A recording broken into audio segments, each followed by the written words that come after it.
আমার নবীজির কলিজার টুকরা দুইটা নাতি ছিল, হাসান এবং হুসাইন। সবাই তার নাম শুনেছেন, দুজনের নাম শুনেছেন। রাসূল নিজে ঘোষণা করেছেন জান্নাতের যুবকদের সর্দার হবে আমার কলিজার টুকরা হাসান হুসাইন। যেরকম সুবহানাল্লাহ। এত বড় দামি দুজন সাহাবী ছিলেন, নবীজির নাতি ছিলেন। রাসূল তাদেরকে ঘন্টার পরে ঘন্টা সময় দিয়েছেন, কথা বলেছেন। আম্মা জান আয়েশা মাঝে মাঝে কথা বলতেন, আমি নিজের চোখে দেখেছি রাসূল হুসাইনকে যে পরিমাণ সময় দিয়েছেন, আমার কাছে মনে হতো রাসূল আমাকেও এত বেশি সময় মনে হয় দেন নাই। নাতিপুতিকে রাসূল খুব আদর করতেন, বসে গল্প করতেন। কিছু কিছু নানা আছে আজকের দুনিয়ায়, দেখবেন খালি খিটখিট করে, আছে না এরকম, আছে না? নাতি দেখলেই শুধু স্যান করে।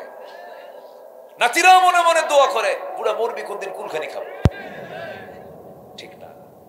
আমার নবীজি মিশে যেতেন। একদিন আমার নবীজি হুসাইনকে কোলের মধ্যে নিয়ে গল্প করছিলেন। বাবি জিবরিল দিয়ে জিবরিল আমিন আমার নবীর সঙ্গে দেখা করার জন্য আসলো। নবীর সামনে আস্তে করে হাঁটু গেড়ে দিয়া নবীর সামনে বসে গেলেন। রাসূল হুসাইনকে বললেন, না না, আমার সামনে যে এসে বসলো তুমি তাকে চিনো নাকি? কেন না, মাঝে মাঝে আপনার সামনে আসতে দেখি, কিন্তু কেমন যেন মনে হয়। কি সুন্দর পরিচ্ছন্ন মানুষ, চুলগুলো কত সুন্দর সাজানো গোছানো।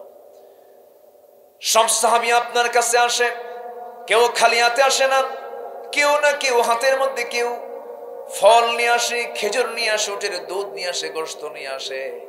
আহলে সুফার সদস্যদের কিছু উপকার হয়। মাঝে মাঝে এই লোকটা আপনার কাছে আসে, খুব দ্রুতই চলে যায়। মতলব তেমন ভালো মনে হয় না। কেন, কি মনে হয়? একটু কৃপণ কৃপণ মনে হয়, কিছু নিয়ে আসে না। যখন কোনো মেহমান কোনো বাড়িতে যায়, ওই বাড়ির ছোট ছোট বাচ্চাগুলো মেহমানের কিসের দিকে ছায়া থাকে? কিসের দিকে চেয়ে থাকে? হাতের দিকে কি নিয়ে আসছে। আমার নবীজি মুস্কি মুস্কি হাসি মেরে জিবরাইলের চোখের দিকে তাকাচ্ছেন, চোখের ভাষায় বোঝাচ্ছেন আমার নাতির কবলে পড়ে গেছো। দেখো আমার নাতি তোমার আজকে কি যে করে আল্লাহই জানে। আল্লাহ বলছেন, জিবরাইল, আমার প্রিয় দোস্তের প্রিয় নাতি যখন শখ করে ফেলেছে, তোমার পকেট থেকে কিছু খসায় ছাড়বে। তোমার পকেটে কিছু নাই, আমি আল্লাহ নিজে তোমার পকেটের মধ্যে আঙ্গুরের ছড়া ঢুকায়া দিলাম। আঙ্গুরের ছড়া পকেট থেকে বের করলেন, নবীর সামনে ঝুলায় রাখলেন। রাসূল বলছেন, ওরে আমার নাতি হুসাইন, কে বলেছে কৃপণ সাহাবী, দেখো তোমার জন্য কত সুন্দর টসটস আঙ্গুর এনেছে। আঙ্গুরটা যখন সামনে ঝুলায় রাখছে, আঙ্গুর দেখা মাত্র হুসাইন বলছেন, না না, কে বলছে? সাধারণ কৃপণ এখন দেখে মারাত্মক কৃপণ কেন পকেট আঙ্গুর থুই আঙ্গুর বের করে না? আউযু বিল্লাহি মিনাশ শাইতানির রাজীম।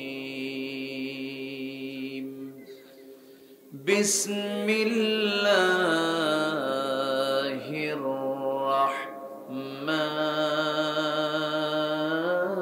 রাহমানির রাহিম।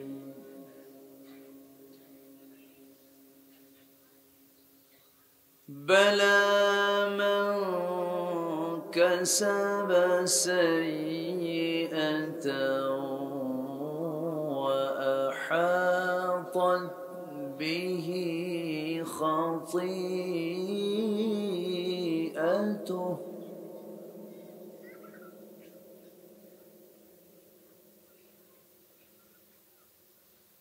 وأحاطت به خطيئته فأولئك أصحاب النار.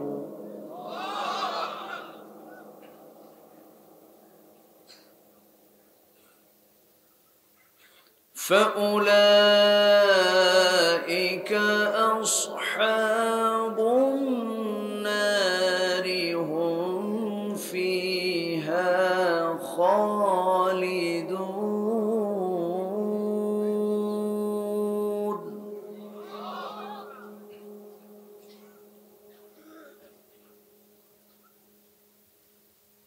والذين آمنوا وعملوا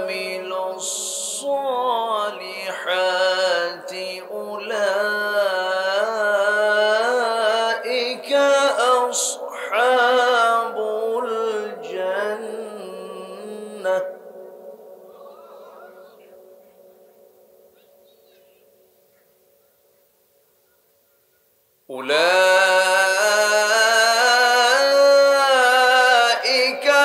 أصحاب الجنة هم فيها خالدون.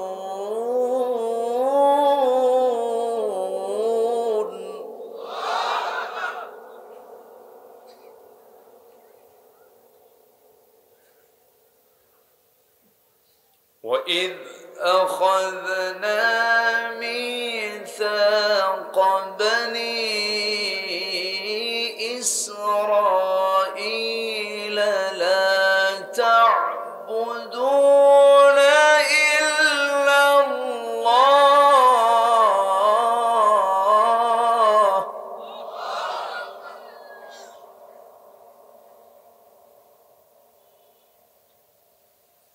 وبالوالدين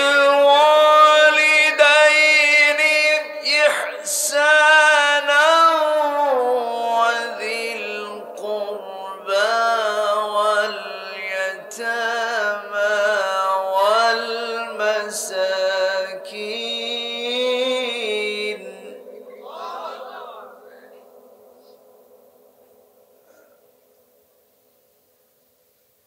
والمساكين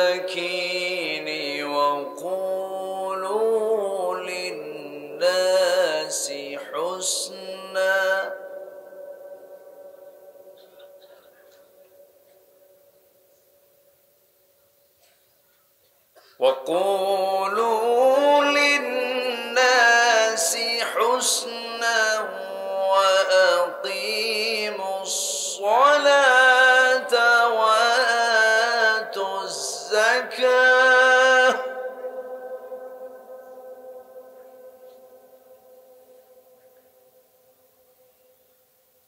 ثم توليتم إلا قليلا منكم وأنتم معرضون.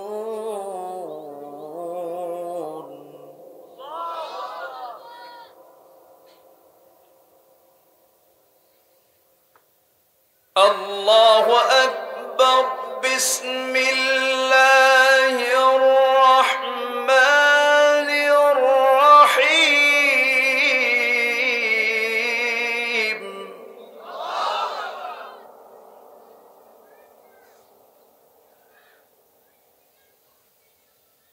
إن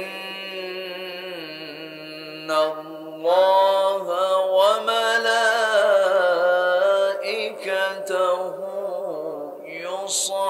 يصلون على النبي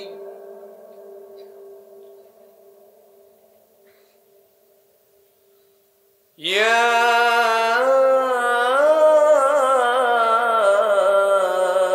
أيها الذين آمنوا صلوا عليه وسلموا تسليما. اللهم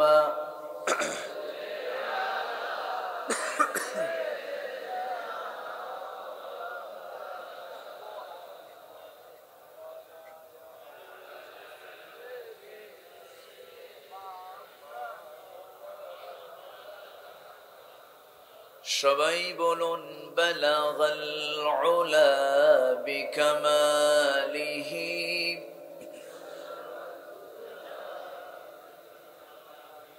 حسنت جميع خصاله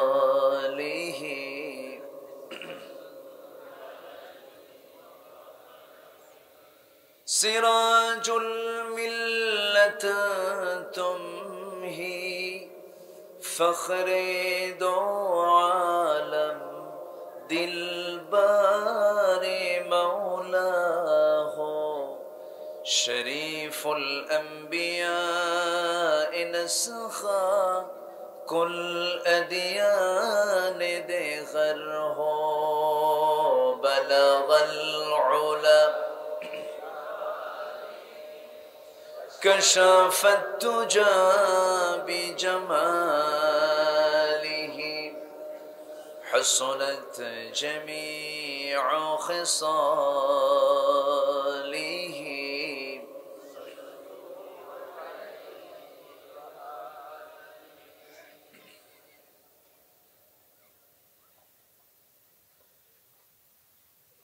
ফরিদপুর অঞ্চলের শরীয়তপুর জেলার গোসাইরহাট উপজেলার হাটুরিয়া চরমনপুরা বাইতুন নূর মসজিদ ও ইসলামী যুব সংঘ মাহফিল ইন্তেজামিয়া কমিটি কর্তৃক আয়োজিত দুদিন ব্যাপী তৃতীয় বার্ষিকী তাফসীরুল কোরআন মাহফিল 2024 আজকের এই সমাপনী দিবসের সম্মানিত সুযোগ্য সভাপতি, ইসলাম দরদী ব্যক্তিত্ব, বিশিষ্ট ব্যবসায়ী জনাব শাহাবুদ্দিন ইমন, আজকের মাহফিলের বরেণ্য অতিথি মাননীয় সাংসদ, আজকের এই প্রোগ্রামের বরেণ্য মেহমান জিয়াউর রহমান আহাদ মিয়া সাহেব, কথা বলেছেন উস্তাজুল আসাতিজা, নন্দিত আলেমে দ্বীন, এক্স ভাইস প্রিন্সিপাল মাওলানা আব্দুল বাতেন শরীয়তপুরী, কথা বলেছেন নন্দিত ওয়াইজ এম আব্দুল্লাহ আন-নাঈম, উপস্থিত হাজারাত উলামায়ে কেরাম, ফদলায়ে ইজাম, সুশীল সমাজ, জাতির শ্রেষ্ঠ সন্তান, শিক্ষক মণ্ডলী, আজকের মাহফিলের প্রধান আকর্ষণ যাদেরকে নিয়ে আজকের এই সাজানো গোছানো বর্ণাঢ্য আয়োজন, তাওহীদের পতাকাবাহী, কালেমার ঝান্ডাবাহী, দ্বীন ইসলামের নরসারদুল বীর মুজাহিদ, প্রাণ প্রিয় সম্মানিত দ্বীনী ভাইরা, আড়ালে বসে আছেন শ্রদ্ধেয়া সম্মানিতা মা বোনেরা। আলোচনার সূচনায় আনুষ্ঠানিকতার মধ্য দিয়ে আমার পক্ষ থেকে আবারও দিল খোলা সালাম, আসসালামু আলাইকুম ওয়া রাহমাতুল্লাহি ওয়া বারাকাতুহু।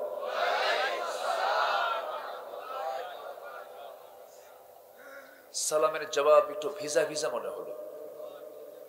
আসসালামু আলাইকুম ওয়া রাহমাতুল্লাহি ওয়া বারাকাতুহু। সবাই কেমন আছেন?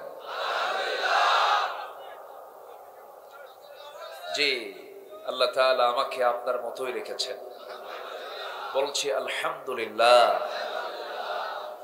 এই এলাকার মানুষ কি মাহফিলে এরকম বেশি রাত করে আসে? এখনো তো আসতেছে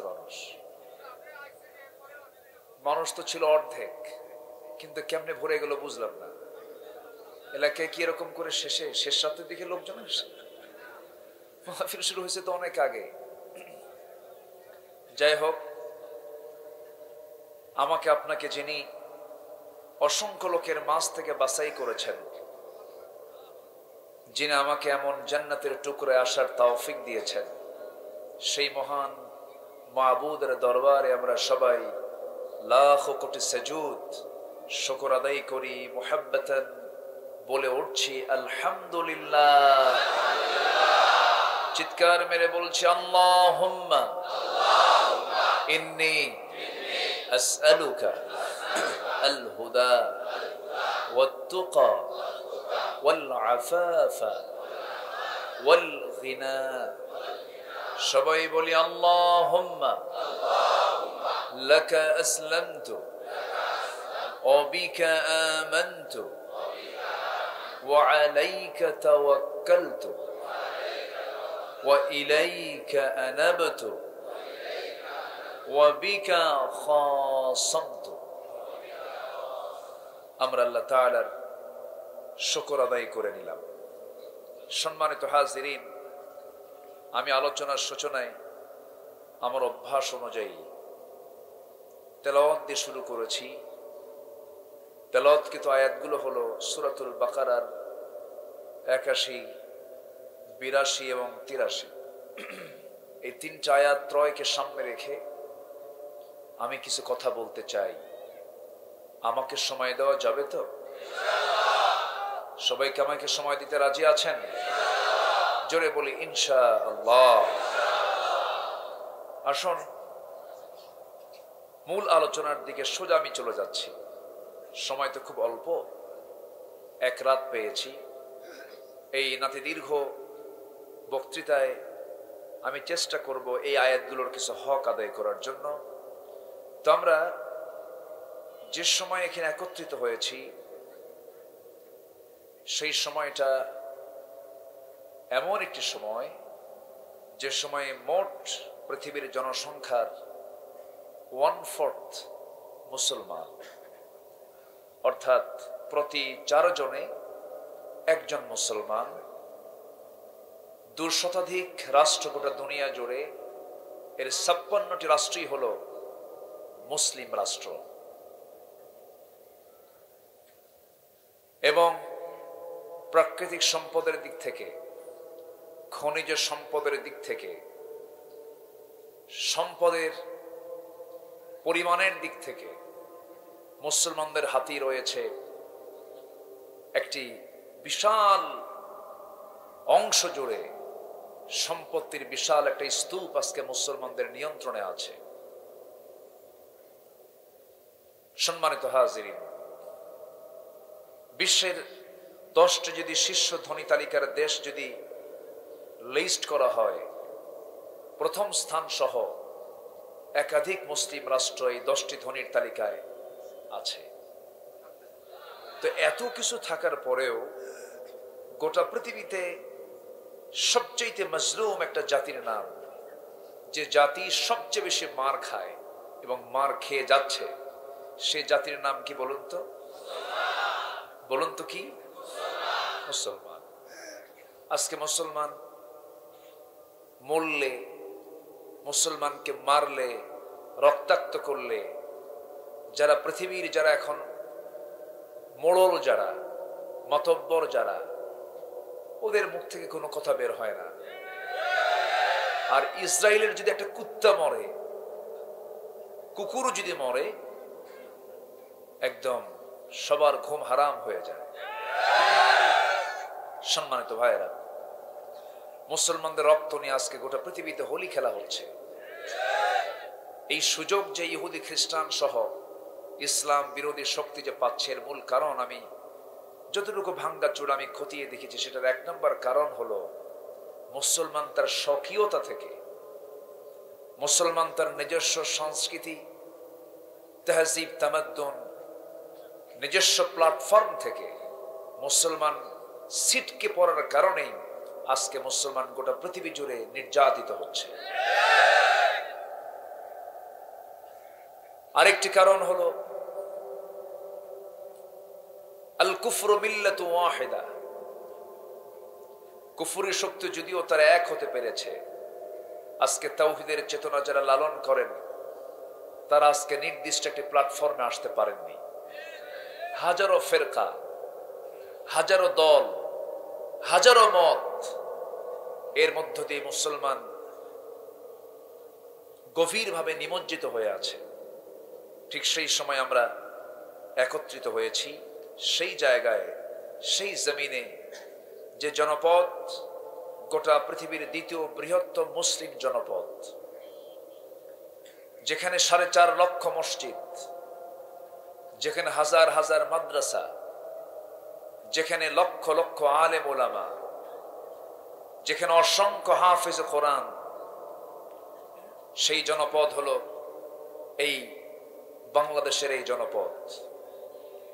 সম্মানিত হাজিরিন, আমি যদি বলি এই জনপদ একটি মুসলিম জনপদ, কোনো ভুল আছে?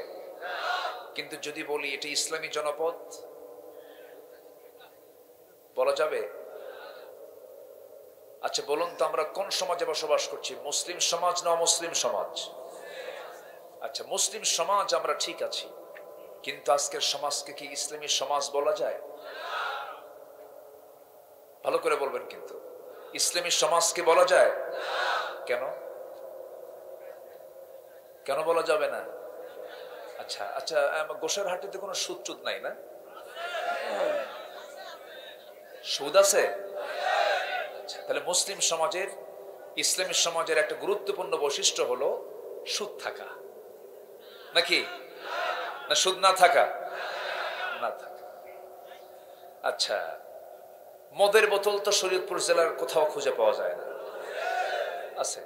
তাহলে মদের বোতল বিক্রি করা, মদের ফ্যাক্টরি থাকা, মদ বিক্রি করা, মদ কেনা বেচা, এগুলো সব ইসলামের সমাজের বৈশিষ্ট্য? হ্যাঁ। আচ্ছা, পতিতাবৃত্তি,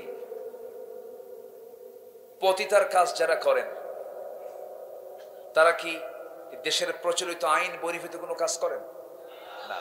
তাদের নিজস্ব লাইসেন্স আছে না নাই?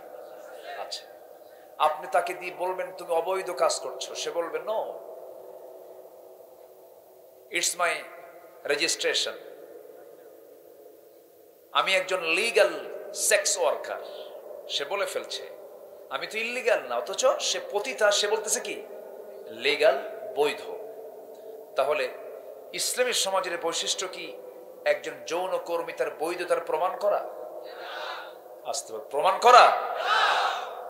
তাহলে যে সমাজে সুদ অ্যাভেলেবল, যে সমাজে মদ অ্যাভেলেবল, যেই সমাজে পতিতাবৃত্তি তার বৈধতা নিয়ে বুক উঁচু করে রাস্তায় চলাফেরা করে, এটা কি ইসলামী সমাজের কোনো বৈশিষ্ট্য হতে পারে? আসতে বলবেন না পারে? পারে না। কোরআন এগুলোকে হালাল করেছে না হারাম করেছে? হারাম করেছে। তাহলে আমরা যদি এগুলোকে লালন করি তাহলে আমরা কি সুখী হতে পারবো? সুখী কি আছি আমরা? মানে সুখী আছি আমরা?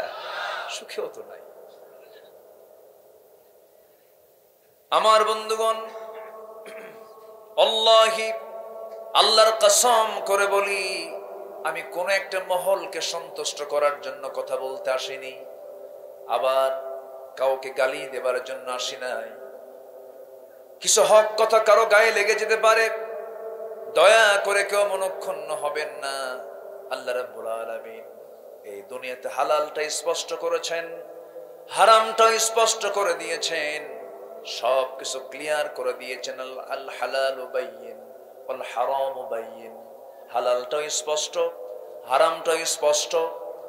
এই স্পষ্টতা আল্লাহ রাব্বুল আলামিন কোরআন নামক কিতাবের মধ্যে সবকিছু বলে দিয়েছেন। কোনটা হালাল, কোনটা হারাম, কোনটা ন্যায়, কোনটা অন্যায়, কোনটা বৈধ, কোনটা অবৈধ, কোনটা লেজিটিমেট, কোনটা প্রহিবিটেড, সবকিছু ক্লিয়ার করে দিয়ে বান্দাকে বলছেন, বান্দা এই কিতাবটা ভালো করে পড়ো, মানবা হালাল গুলো, জান্নাতের চাবি বুঝে নিবা তুমি আমি আল্লাহর কাছ থেকে। জোরে কোন সুবহানাল্লাহ। সহজ হিসাব।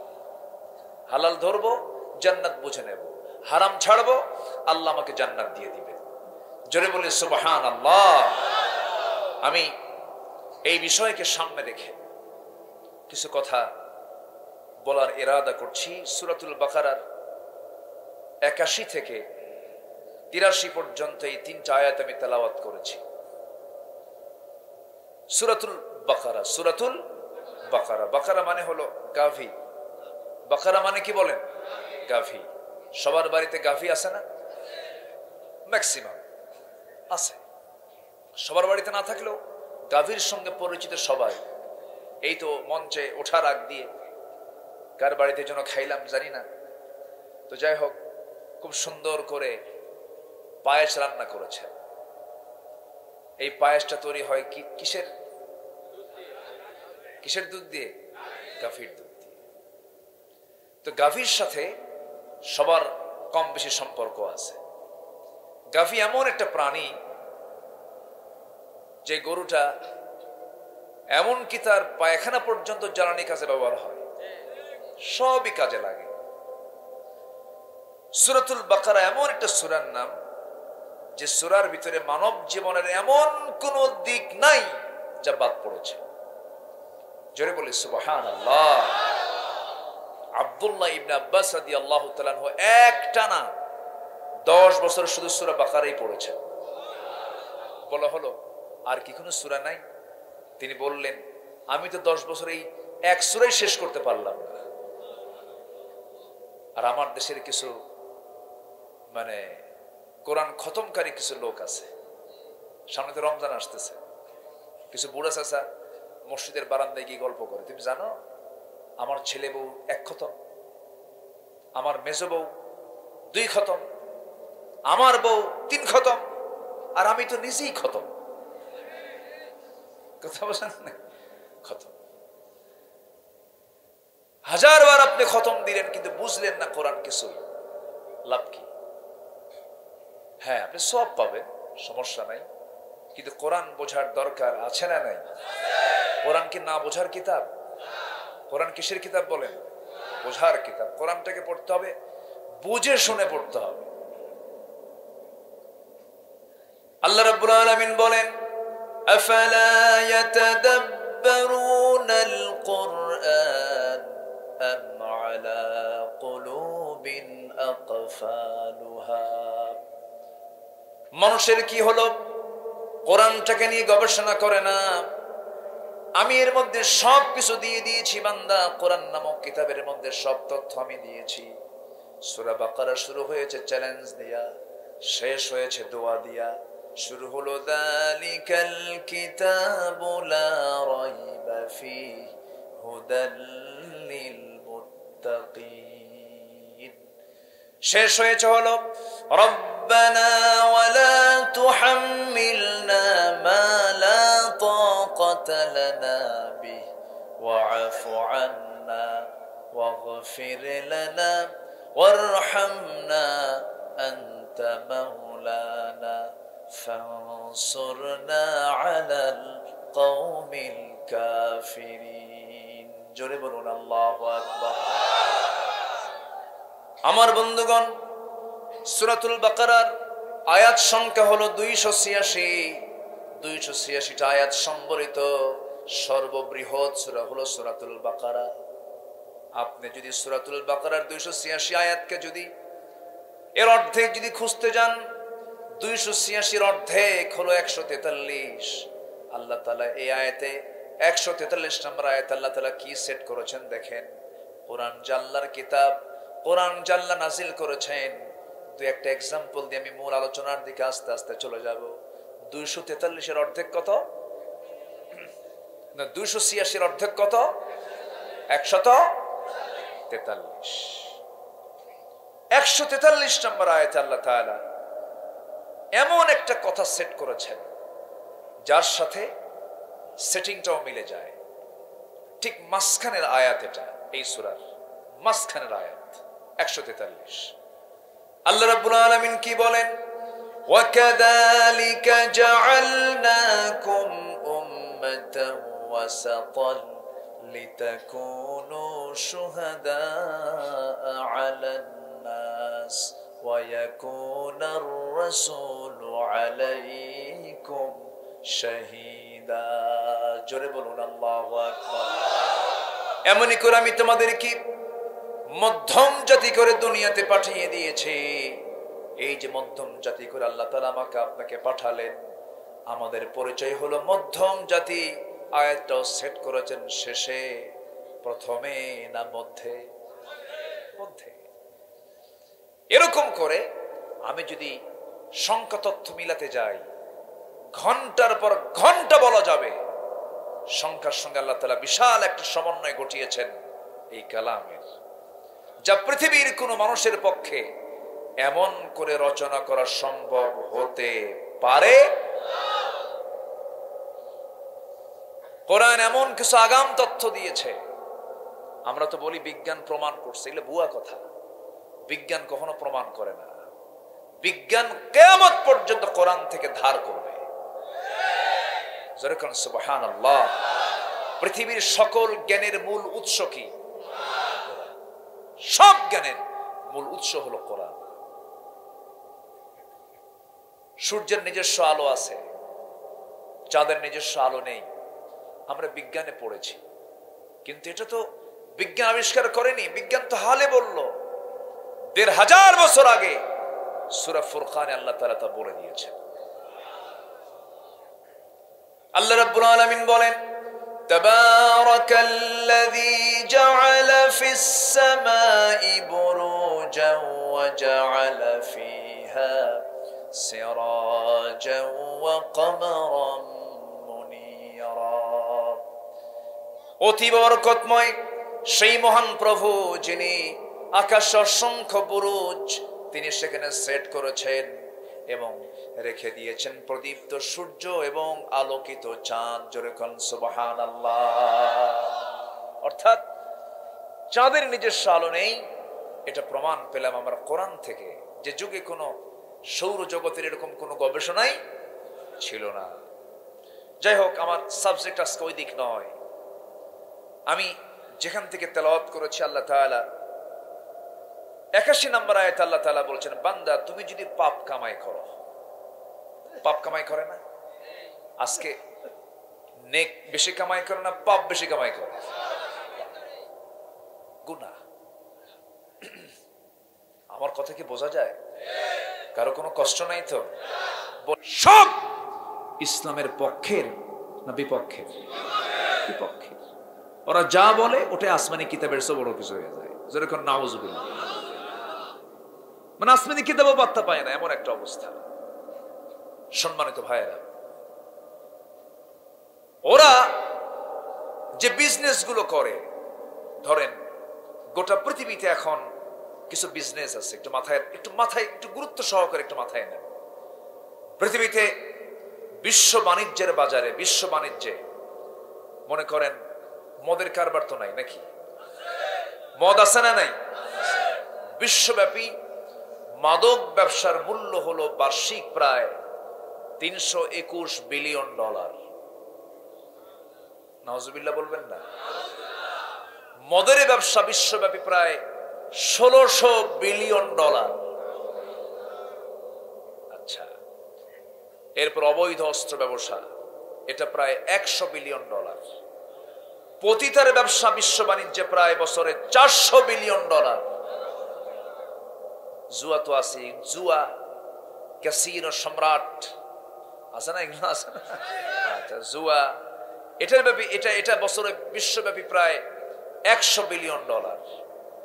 এরপর সোনা কারবারি আছে, কম্পিউটার গেমস, এটাও কিন্তু একটা অবৈধ কারবার।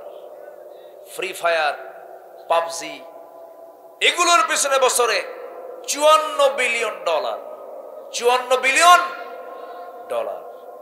বৈশ্বিক এই মাদক, মদ, অস্ত্র, পতিতা, জুয়া, অবৈধ সোনা কারবারি, কম্পিউটার গেমস, এই বাণিজ্যের বার্ষিক বাজার মূল্য দাঁড়ায় প্রায় $2685 বিলিয়ন। যেরকম নাউজুবিল্লাহ। তাহলে এই যে প্রায় $3000 বিলিয়ন এই অবৈধ বাণিজ্য যারা করছে, এই অবৈধ বাণিজ্যের সঙ্গে যাদের সম্পর্ক আছে, সম্পৃক্ততা আছে, তারা কি কখনো জমিনে ইসলাম আসুক? তারা কি চায়? আসতে বলবে না, তারা কি চায়? আমার দেশে ওই সমস্ত কারবারি আছে না নাই? ওরা কি কখনো চাবে? আপনি চান? আপনি চান না? আপনার না কইলেন, আপনি চান কি না? আপনারা কি চান? আপনি চান, ওরা চায় না। তাহলে একটা গ্রুপ চায় আর একটা গ্রুপ চায় না। দ্বন্দ্ব কি লাগবে না? আসতে কয়, দ্বন্দ্ব কি লাগবে না? যদি দ্বন্দ্ব না লাগে তাহলে ভাববেন আপনি ওই জাতেরই। দ্বন্দ্ব লাগার দরকার আছে না নয়? আমার নবীর ঘরেই কিন্তু আবু লাহাব ছিল, ইব্রাহিমের ঘরেই কিন্তু আজর ছিল। আজর ইব্রাহিম ইসলামের কে বাপ? আবু লাহাব নবীর কে? কে বলেন? আচ্ছা, আবু লাহাব কয় মদ বন্ধ হবে না, জুয়া বন্ধ হবে না। রাসূল বলেন বন্ধ হবে, বন্ধ হবে। এটাই তো দ্বন্দ্ব। আবু লাহাব কয় মোহাম্মদ তুমি আমার ভাতিজা, তুমি বন্ধ করার কে? বন্ধ হবে। রাসূল বলেন বন্ধ হবে। শুরু হয়ে গেল এই দ্বন্দ্ব, পৃথিবীর চিরন্তন ইতিহাস। আজও আছে না নাই? আজও আছে না? এখনো মিটিমিটি করে জ্বলা কিছু ইমানদার আছেন যারা হাসতে হাসতে দুনিয়া থেকে বিদায় নেন, কিন্তু বাতিলের কাছে মাথা নত করেন। সম্মানিত ভাইয়েরা, কোরআন তেলাওয়াত করতে কোনো রক্ত ঝরাতে হয় না। কোরআন তেলাওয়াত করা যায়, পুরস্কার নেওয়া যায়, কিন্তু কোরআন প্রতিষ্ঠার সংগ্রাম করতে গেলে রক্ত ঝরাতে হয় মুসলমান। এত সস্তা জান্নাত নয়। একটা দেশকে স্বাধীনের জন্য যদি লক্ষ লক্ষ জীবন দিতে হয়, ইসলামকে বিজয়ী করার জন্য আমাদের অবশ্যই ত্যাগ স্বীকার করার দরকার আছে না নাই? আসতে বলবেন না, আছে না নাই? একটু কান লাগান। এই পাপ আমরা যা দেখছি এটা কখনো ওয়াজে বন্ধ হবে না। ওয়াজে মদের দোকান বন্ধ হয় না। ওয়াজে মদের দোকান বন্ধ হয়? আচ্ছা, এই দেশে কি ওয়াজ কম হয়? আস্তে, ওয়াজ কি কম হয়? আচ্ছা, ওয়াজ কি কমছে না বাড়ছে? মদের বোতল, তাহলে কি হলো? হ্যাঁ, কি কথা কি বুঝতেছেন? আমি কি আলোচনা চালাবো? আচ্ছা, মদ খাওয়া কি? আরো জোরে শোনেন। আজকে আপনি মাদকের বিরুদ্ধে কথা বলবেন না, কালকে আপনার সন্তান মদ খায় আপনাকে গুলি করবে। ভাবতেছেন আমি তো ভালোই আছি, কেউ ভালো নেই। আজকে যুব সমাজের একটা সিংহভাগ অংশ আজকে মাদকাসক্ত। প্রতিবেশী দেশের বর্ডারকে খুলে দেওয়া হয়েছে। ইচ্ছে করলে পরে প্রশাসন পারে না এমন কিছু নয়। ইচ্ছে করলে পারে 3 দিন যদি তারা যদি 3টা দিন যদি শক্ত অবস্থান নেয়, একটা নেশা জাতীয় দ্রব্য কেউ দেখাতে পারবে না। কথা বললে তো আমরা দোষী হয়ে যাই। আমরা ঐশীর জন্ম দেখতে চাই না। এক ঐশী ইয়াবার টাকা না পেয়ে বাবা পুলিশ ইন্সপেক্টর সহ মাকে সহ এক রাতে জবা করেছে। আমরা এগুলোর পুনরাবৃত্তি দেখতে চাই না। সকল প্রকার মাদককে বন্ধ করার দরকার আছে না নাই? আছে না নাই? কিন্তু চুয়াডাঙ্গায় আছে হলো মদের ফ্যাক্টরি, কেরুয়ান কম। বিগত কয়েক বছরে বেশ কয়েক কোটি টাকা লাভ হয়েছে, আলহামদুলিল্লাহ। কি কবেন আপনি? আমার বন্ধুগণ, বিড়াল পড়ে মারা গেছেন কূপের ভিতরে। মরা বিড়াল কূপের মধ্যে পড়ে আছে। কূপের পানি আপনি খেতে পারবেন না যতক্ষণ না কূপের পানি পরিষ্কার না হবে। আপনি পরিষ্কার করতে নিয়ে যদি আগে মরা বিড়ালটা না তুলে যদি ওই কূপের সমস্ত পানিও যদি তুলে নেন, কূপের পানি কি পরিষ্কার হবে নাকি? আগে তুলতে হবে কি? মরা বিড়াল। আগে মরা বিড়ালটা তোলার পরে 100 বালতি হোক 200 বালতি হোক, গন্ধ যখন চলে যাবে তখন আপনার কূপের পানিটা পাক হয়ে গেল। ঠিক তেমনি সমাজের মধ্যে কিছু মরা বিড়াল রূপী কিছু পাপ আছে। সেই মরা বিড়াল রূপী কিছু পাপ গুলোকে সমাজ থেকে আগে উৎখাত করতে হবে। জিনার কারবার রাখা যাবে না, সুদের কারবার রাখা যাবে না, জুয়ার কারবার রাখা যাবে না। এগুলোকে বন্ধ করে দিতে হবে। বন্ধ করার জন্য ওয়াজ করে বন্ধ হবে না, এগুলো বন্ধ করার জন্য আমার নবীর পন্থায় আইন করে বন্ধ করতে হবে। মুসলমান কষ্ট পাচ্ছেন? কোরআন কি কোনো দলের? কোরআন কার দল? কোরআন যা বলবে কোনো আপিল এখানে করা যাবে না। আপিল করলে আপনার ঈমান গেছে। যদি বলেন আপনি এগুলো ওয়াজ করেন না, তাহলে আমি বলবো যে আপনি এগুলো আয়াত বাদ দেন কোরআন থেকে। ক্ষমতা আছে কারো? আমার রাসূল বলেছেন, আল খামরু উম্মুল খাবাইস, মদ হলো সমস্ত পাপের মা। সমস্ত পাপের মা কি? সমস্ত পাপের মূল হচ্ছে মদ। সমস্ত পাপকে মদ টেনে আনে। আপনি হজ করতে যাবেন, আপনি ঢাকা শাহজালাল এয়ারপোর্টের মধ্যে ঢুকবেন, সেখানে এত সুন্দর এসি, শীতাতপ নিয়ন্ত্রিত কিছু দোকান সামনে সাজানো, কিছু কাঁচের বোতল দেখা যাবে। কি সুন্দর কাঁচের বোতল দেখা যায়, মনে হয় সারাবান তাহুরা। কি সারাবান তাহুরা, কিন্তু ওটা কি সারাবান তাহুরা? মদের বোতল সাজায় রেখেছি, মদ আছে যেখানে, জেনা আছে সেখানে, মদ আছে যেখানে, খুন আছে সেখানে, মদ আছে যেখানে, হুঁশ নাই সেখানে। যে মদ খাবে সে তার নিজের বউ কোনটা মেয়ে কোনটা চিহ্নিত করতে পারে না। মস্তিষ্ক বিকৃত হয়ে যায়। এক মদারু মদ খায়া রাত ৩টার দিকে বাড়ির সামনে গিয়ে দাঁড়ায় আছে, দরজায় ডাকতেছে, দরজা খোল। বউ তো টের পাইছে রাত ৩টার দিকে আসা মানে আমার স্বামী খাইছে কিছু, কারণ বউ তো জানে আমার স্বামী কয় নাম্বার। স্বামীর খবর বইয়ের কাছে, বইয়ের খবর স্বামীর কাছে। এই জন্য হুন্না লিবাসুল লাকুম ওয়া আনতুম লিবাসুল লাহুন্না। সার্টিফিকেট কারো কাছ থেকে নেওয়া যাবে না, সার্টিফিকেট নিতে হবে নিজের পরিবারের কাছ থেকে। যে স্ত্রী বলবে আমার স্বামী ভালো, আল্লাহ বলবেন ওই বান্দা আমার ভালো। যে স্বামী বলবে আমার বউটা ভালো, আল্লাহ বলবেন ওই বান্দিটা আমার ভালো।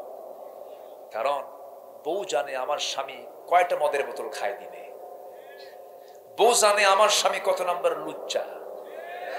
এটা বউয়ের কাছে রিপোর্ট থাকে। মন খারাপ করতেছেন নাকি? আমার রাসূল বলেছেন আমি আমার বউয়ের কাছে ভালো আছি, বলি আলহামদুলিল্লাহ। বউয়ের কাছে ভালো থাকা কিন্তু বিশাল বড় যোগ্যতা। মানুষের কাছে ভালো থাকা যায়, দেখেন না, একদম পিসাব মনে হয় এখনই আসমান থেকে নাজিল হয়েছে ফেরেশতা, কিন্তু ওর ক্ষিপ্রতা, ওর রাগ, ওর মেজাজ, ওর আচরণ, ওর মোটিভ, ওর সবকিছু বোঝে। সবচেয়ে কে বোঝে? রাত ৩টার দিকে দরজার কাছে সে ডাকতেছে, এই দরজা খোলো। বউ তো ভাবতেছে স্বামী আমার খেয়ে আসছে, একা আসতে সাহস পাচ্ছে না। ছেলে একটা বড়, তাকে ডাক দিয়ে বলে, আব্বা এদিকে আসো তো, তোমার আব্বা আসছে। দরজা খুলি কেমনে, ভয়ে সাহস পাচ্ছি না। বাবা চলো সাথে, তুমি একটু দাঁড়াও। দরজা খোলা মাত্রই লাল টকটকা চোখ, বউয়ের দিকে তাকায় বলে, আম্মা আসসালামু আলাইকুম। কথা বলছেন, হুঁশ তো নাই। বউ কয়, হাই রে আমার পোড়া কপাল, তোমার কি একটু লজ্জা হলো না? তুমি কাকে কি বলে ডাকো? যুবক ছেলের সামনে দাঁড়ানো, তোমার কি একটু হুঁশ নাই? ছেলের দিকে তাকায় বলে, দুলা ভাই আসসালামু আলাইকুম। বুঝেন নাই? নেশার তো ফলাফল এটাই তো নেশার ফলাফল। মদের বোতল কারা নিয়ে থাকে? নাইট ক্লাব গুলোতে কারা যায়? বোর্ড ঘাটে কারা যায়? নাইট ক্লাবে গোটা রাত মদের বোতল খায়া খায়া নাচানাচি কারা করে? সম্মানিত ভাইয়েরা, কার হাতে নেতৃত্ব রাখছেন আপনি? এটার জবাব দিতে হবে একদিন। কার সামনে? কার সামনে? আল্লাহর সামনে। নামাজ নাই, মদের বোতল নিয়ে পড়ে থাকে, আছে না? আসতে বলবেন না, আছে না? নাই। মদ সমস্ত পাপকে টেনে আনে। ছোট্ট একটা ঘটনা মনে পড়ল। কোন এক আল্লাহওয়ালার বসবাস ছিল কোন একটা নগরে। সেই নগরে বসবাস ছিল একজন খারাপ নারীর, পতিতা নারী। সেই পতিতা নারী মনে মনে চিন্তা করলো, সারা জীবন বহু পুরুষের জীবন যৌবন নষ্ট করে ফেলেছি, আজকে আমি আল্লাহওয়ালাকে টার্গেট করব, যেমন করে হোক তাকে ধরে ফেলবো। ছলে বলে কৌশলে তাকে ঘরের মধ্যে তুলে নিয়ে বলতেছে, আমার পরিচয় আমি অমুক, তোমার সামনে আমি 3টা পথ খোলা রাখলাম। ও আল্লাহর ওলি, নাম্বার 1 হলো এই যে মদের বোতল, তোমাকে মদের বোতল থেকে মদ পান করতে হবে। এটাতে যদি তুমি রাজি না হও, আমার সঙ্গে তোমার জেনা করতে হবে। আমার সঙ্গে যদি জেনা না করতে চাও, ওই যে একটা শিশু বসে আছে, শিশুকে তোমার খুন করতে হবে। এই 3টার যে কোনো একটা তোমার করতেই হবে, নচেত এমন চিল্লান মারবো, সব নগরের লোকগুলো সামনে হাজির হলে তোমার মান সম্মান সব লুণ্ঠিত হয়ে যাবে, শেষ হয়ে যাবে। আল্লাহওয়ালা মনে মনে চিন্তা করে, জেনার কাজ তো করাই যাবে না, ঈমান থাকবে না। খুনের তো কোনো প্রশ্নই নেই, করাই যাবে না। মদের বোতলের দিকে বারবার তাকায়া মনে মনে চিন্তা করে, একটা ঢোক মেরে দেই, অন্তত বিপদ থেকে বাঁচি। কিন্তু মদের বোতল যে কত ভয়ঙ্কর, একটা টান যখন মেরে দিয়েছে, এক ঢোক যখন মেরে দিয়েছেন, মেরে দেওয়ার সঙ্গে সঙ্গেই মাতাল মাতাল যখন মানুষ হয়ে যায়, জেনা তার জন্য সহজ হয়ে যায়, খুন তার জন্য সহজ হয়ে যায়। মাতাল হওয়ার সঙ্গে সঙ্গে, মদ্যপানের সঙ্গে সঙ্গে বাকি দুইটা কাজ, জেনাও হলো, খুনও হয়ে গেল। রাসূল বলেছেন সমস্ত পাপের মা হলো মদ, সমস্ত পাপের মা হলো মদ। আজকে দুঃখজনক হলো সত্য, আজকে মদের আইন আমার দেশে আছে না নাই? কোথায় যাবে? আমার বন্ধুগণ, আল্লাহ রাব্বুল আলামিন আজ থেকে ১৫০০ বছর আগে বলছেন, ইন্নামাল খামরু ওয়াল মাইসিরু ওয়াল আনসাবু ওয়াল আজলাবু রিজসুম মিন আমালিশ শাইতান ফাজতানিবু। জোরে বলুন আল্লাহু আকবার। মদ, জুয়া, সমস্ত কাজগুলো হলো শয়তানের কাজ, এগুলো থেকে নিজেকে গুটিয়ে রাখো। মদের কারবারে যেও না, জুয়ার কারবারে যেও না। আবু জাহেলদের থেকে এগুলো এসেছে, অথবা সাইবার দ্বারা এগুলো এসেছে। এই সমস্ত কাজের সঙ্গে তোমরা জড়িত হয়ে যেও না, এগুলো তোমাকে ধ্বংসের দিকে ঠেলে দিয়ে দেবে। আমার বন্ধুগণ, একটু মনোযোগ দিয়ে কথাগুলো শুনি। আল্লাহ রাব্বুল আলামিন বলছেন, বান্দা পাপ করবে, পাপ তোমাকে ঘেরাও করে ফেলবে। যখন কোনো বান্দা পাপ করে, তখন তার মধ্যে 7টা নিন্দনীয় জিনিস চলে আসে। কয়টা বলেন? আরো জোরে বলেন, কয়টা? 7টা। 2-1 জন করে উঠতেছেন কি? মানে তারা কি আসবে আবার, নাকি একেবারে চলে যাচ্ছে? ও, আবার আসবেন?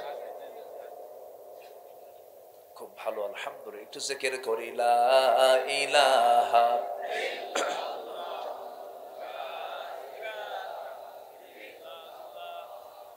চিনি সালাম, চিনি সালাম।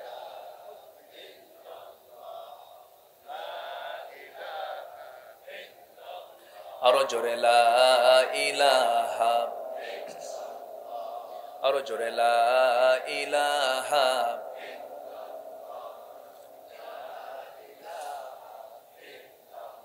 আরো জোরে লা ইলাহা সুবহানাল্লাহ।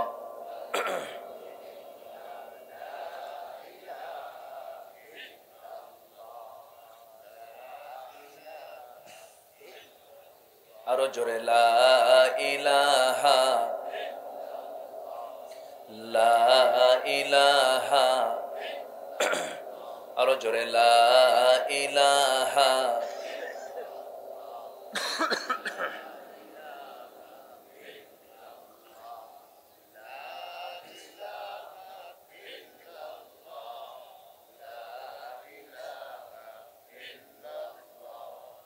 লা ইলাহা ইল্লাল্লাহু মুহাম্মাদুর রাসূলুল্লাহ সাল্লাল্লাহু আলাইহি ওয়াসাল্লাম।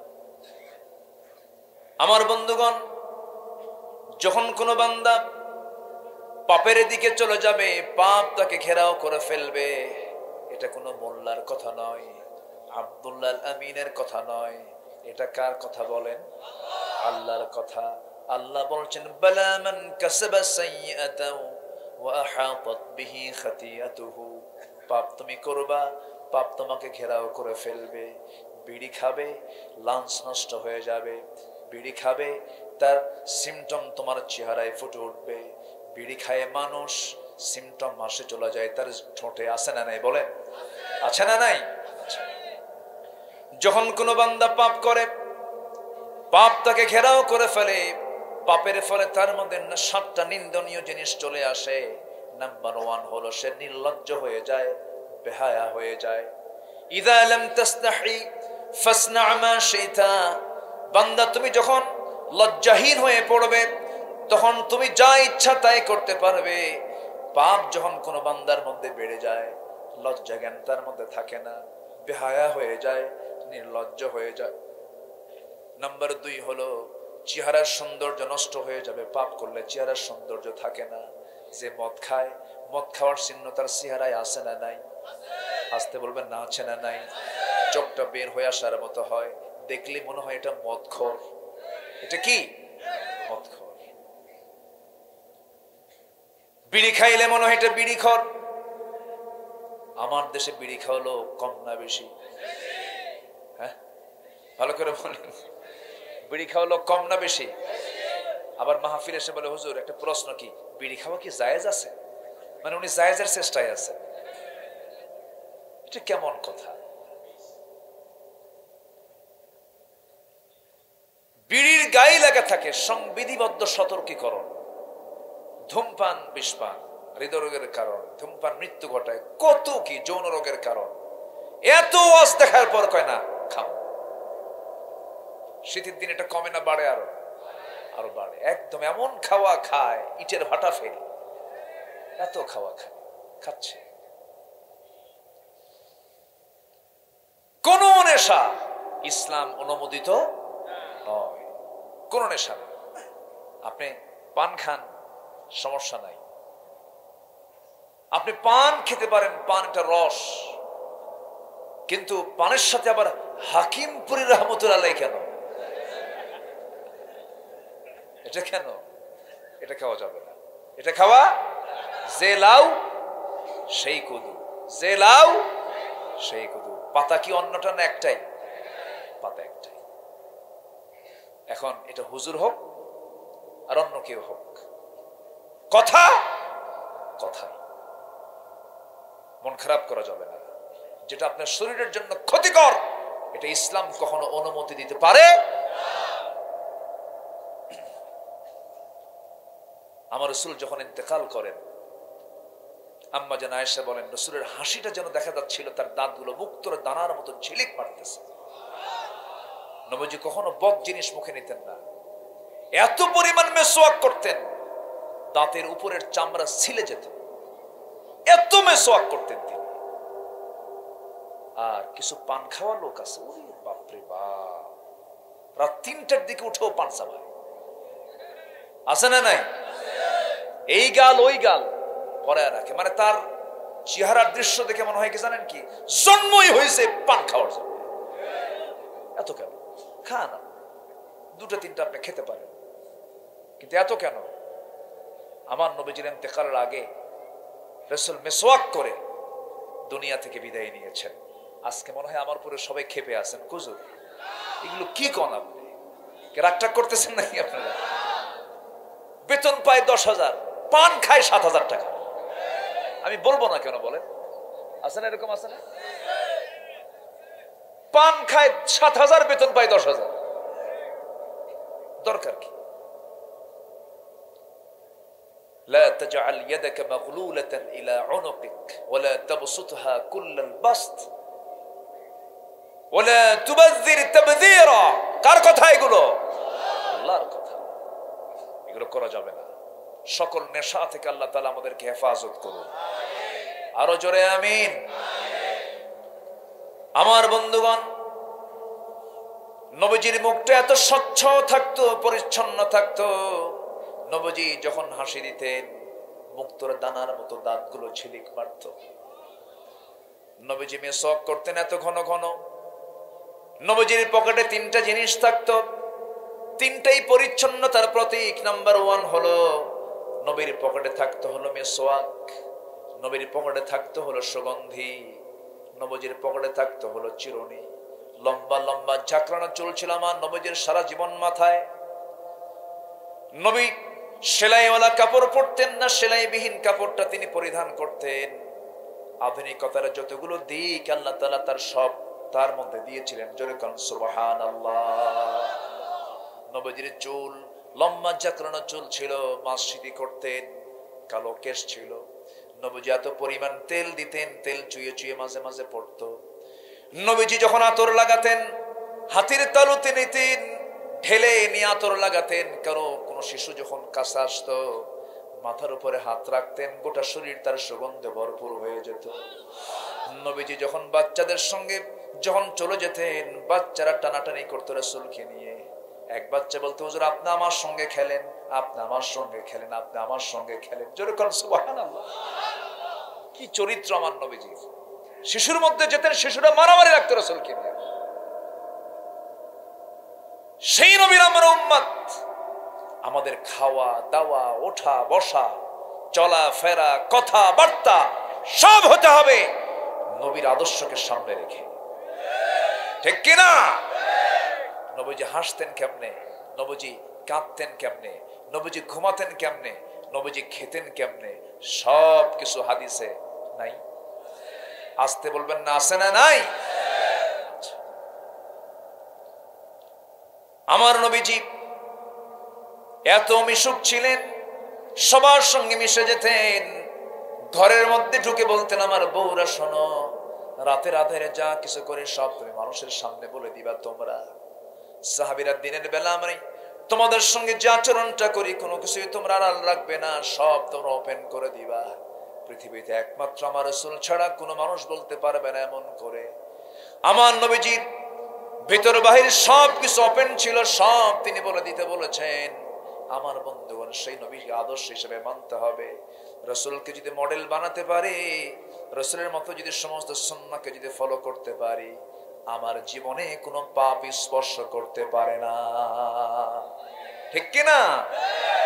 পাপ থেকে মুক্ত থাকার জন্য সুন্নাহ মানতে হবে হচ্ছে মুহাম্মদ সাল্লাল্লাহু আলাইহি ওয়াসাল্লাম। আমার ভাইরা, নবীজির সিরাত থেকে যদি কথা বলতে যাই, ঘন্টার পরে ঘন্টা লেগে যাবে। নবীজির সিরাতের আলোচনা শেষ করা সম্ভব হবে না। নবীজি সবার সঙ্গে মিশে মিশে কথা বলতেন। নবীর মতো মিশুক আমাদেরকে হওয়া উচিত। দেখবেন কিছু কিছু লোক আছে বউয়ের সাথে খুব খারাপ আচরণ করে, আছে না? সন্তানগুলো ভালো হবে না, সন্তানগুলো ভালো হবে না। কিছু কিছু পুরুষ আছে খুব অত্যাচার করে বউদের উপরে, আছে, কিন্তু মনে হয় শরীয়তপুরে নাই। আমার মার আজকে আমার পুর খুব খুশি মনে হয়, হুজুর আপনি আমাদের পক্ষ নিছেন, খুব ভালো। আমরা নাকি খুব বিপক্ষে যাই মেয়েদের, এই যে পর্দার কথা বললে তারা বলে হুজুর শুধু আমাদের শুধু গালিগালাজ করে। কিন্তু আজকে মনে হয় একটু কমন হয়েছে। কিছু স্বামী আছেন দুষ্টমি করেন, বউয়ের সঙ্গে খুব খারাপ আচরণ করেন। আপনি কি জানেন আপনার স্ত্রী আপনার সার্টিফিকেট? আল্লাহু আকবার বলেন। আপনার স্ত্রী হচ্ছে আপনার ঈমানের পাহারাদার। বউকে সাথে নিয়ে চলবেন, ফায়দা হবে। অন্যের বউ না, কিন্তু নিজের বউ, এটা যেন মনে থাকে। আবার আমার নবীজি বউকে সাথে নিয়ে চলেছেন, যুদ্ধের ময়দানে গেছেন তাও সাথে স্ত্রী নিয়ে চলে গেছেন। বউকে সাথে রাসূল, বউকে ছাড়া রাসূল কোথাও যেতেন না সহজে। উহুদের মতো যুদ্ধ, উহুদ, তাবুক অভিযান, আম্মা জান আয়েশা বলেন রাসূল আমাকে সাথে নিয়ে চলে গেছেন। রাতের বেলা যুদ্ধ থেমে গেছে, রাসূল আমাকে ডাক দিলেন, আয়েশা যুদ্ধ তো থামলো, তোমাকে টাইম দিতে পারতেছি না, চলো না একটু আমরা একটু খুনসুটি করি, একটু দৌড়াই, দেখি তো কে দৌড়ে ফার্স্ট হয়। আম্মা জান আয়েশা হাদিসটা বর্ণনা করেন, উহুদের যুদ্ধ দামামা চলছে, যুদ্ধের বিশাল চতুর্দিক থেকে কুরাইশরা মাঝে মাঝেই তারা হামলার পরিকল্পনা করছে। এর মাঝে তাবু থেকে রাসূল আমাকে বের করে নিয়ে বলেন, আয়েশা চলো আমরা দুজন দৌড় মারি, দৌড়ে কে ফার্স্ট হয়ে দেখি। সুবহানাল্লাহ বলবেন না? বিশ্বনবী কাকে বলে? দুজন দৌড় মারলেন। দৌড় মারতে নিয়ে রাসূল ঢিল কাটলেন, রাসূল আর দৌড় মারলেন না জোরে। আম্মা জান আয়েশা এক দৌড়ে তিনি সামনে চলে গেলেন, রাসূলকে বুঝায়া দিলেন, আমি আয়েশা আমি ফার্স্ট হয়ে গেলাম। নবীজি কিচ্ছু বললেন না। নবীজি বলেন, আয়েশা তুমি আজকে ফার্স্ট হয়ে গেছো, ভালো কথা, চলো এখন আমরা তাবুতে যাই। আম্মা জান আয়েশা বলেন, এর দীর্ঘদিন পর একদিন আমাকে রাসূল বলছেন, আয়েশা সেই রাতে দৌড়ে তুমি ফার্স্ট হয়েছো, আজকে দেখি দৌড় দেই। আবার তিনি দৌড় মারলেন। আম্মা জান আয়েশা বলেন, এই দিনের দৌড়ে রাসূল আমাকে প্রথম চান্সে আমাকে হারা দিয়া ফার্স্ট হয়ে গিয়ে মুস্কি হাসি মেরে বলছেন, আয়েশা ওই রাতের পরাজিত হওয়ার জবাব আজকে বিজয়ী হয়ে দিয়ে দিলাম।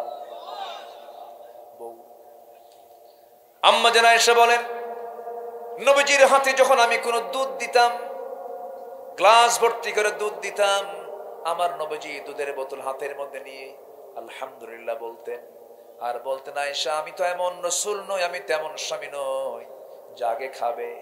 আমার এক নম্বর চরিত্র হলো আমি কখন আগে খাই না, আমি আগে খাওয়াইয়া দেই। জোরে কোন সুবহানাল্লাহ।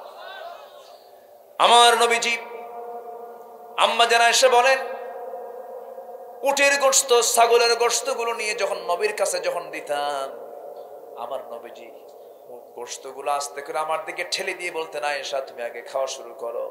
খেতে খেতে গোশত গুলো খেয়ে হাড় গুলো চুষে চুষে আমি সামনে রেখে দিতাম। আমার নবীজি আমার চুষানো সে হাড় গুলো তার মুখের মধ্যে নিয়ে চুষে চুষে বাকিগুলো খেয়ে নিতেন, আমার লালা সহ খেয়ে নিতেন।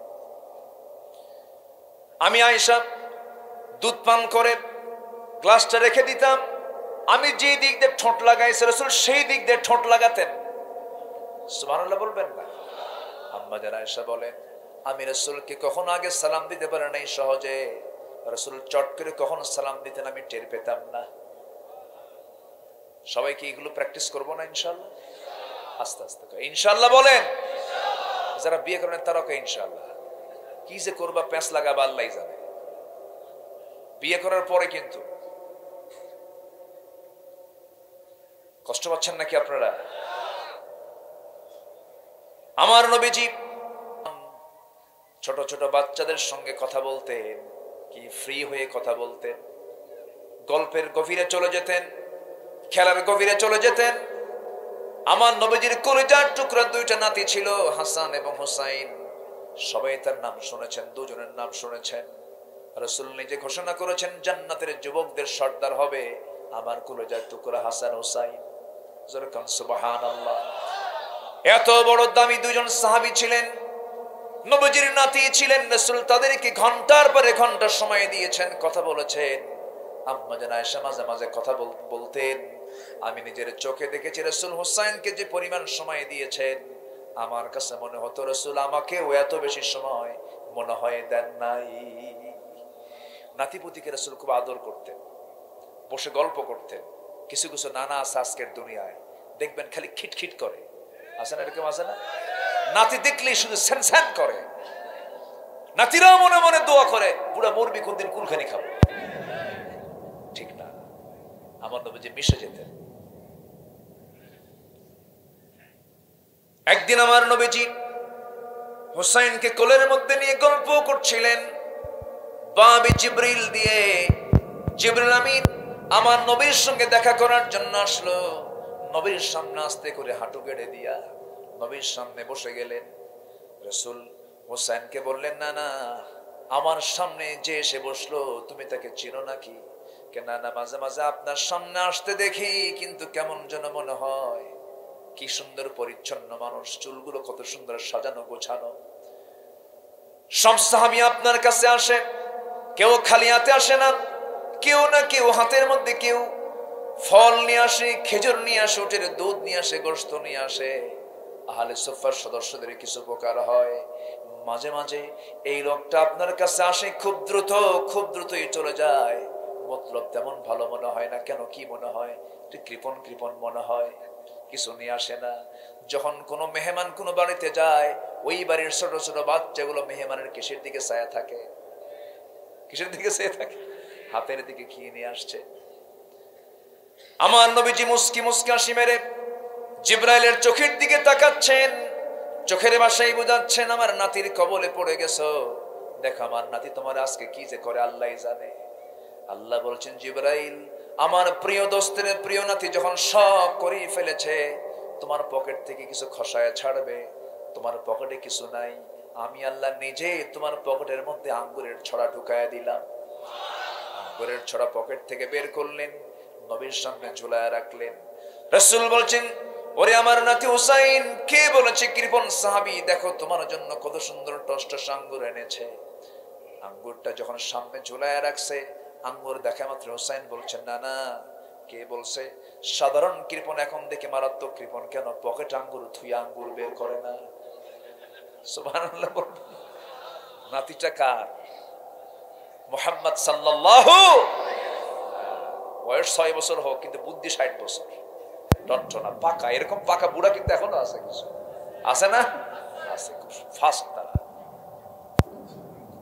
আমার নবীজি বললেন, ও নানা, যা বলেছ বলেছ, আর বলতে নেই। মেহমান কেমন করে কথা বলতে নেই, এখন তুমি খাও। এবার নানা হুসাইন বলছে, নানা মেহমান আগে খায় না মেজবান আগে খায়? কে মেহমান আগে খায়? আগে তো ওরে খাওয়া। জিবরাইল বলে, আল্লাহ কোন মুসিবতে পড়লাম, আমি তো খাওয়া বুঝি না। আমার ভাইরা, নবীজি ঘন্টার পরে ঘন্টা সময় দিতেন, নামাজে দাঁড়াতেন, হোসাইনকে নবীর ঘাড়ে উপরে বসতেন। আমার নবীজি দেখতেন হোসেন ওঠে না, আমার নবীজির সেজদা থেকেও মাথা উঠান না। একদিন 49 থেকে 50 বার তাসবিহ পড়লেন। হোসাইন মাথা থেকে, নবীজির মাথা থেকে, নবীজির ঘাট থেকে তিনি উঠতেছেন না। হোসাইন আমার নবীর সেজদা থেকে তিনি মাথা উঠাতে পারছেন না। লম্বা সেজদা দিলেন। লম্বা সেজদা দিয়া আমার নবীজি উঠলেন। হোসাইন যখন উঠলেন, সালাম ফেরার পরে বলছেন, আলী রে, হোসাইন রে, আজকে আমার তুমি বড় উপকার করে ফেলেছ। তুমি আমার ঘাড়ে চড়ার কারণে আমার সেজদাটা দারুণ লম্বা হয়ে গেছে। জোরে কোন সুবহানাল্লাহ। বাচ্চা দেখলেই দেখবেন কিছু কিছু বুড়া মানুষ আছে নামাজের ভিতরে, আসেন এরকম, আসেন আসেন, এগুলো কি? হ্যাঁ, আছে না এগুলো? আছে না?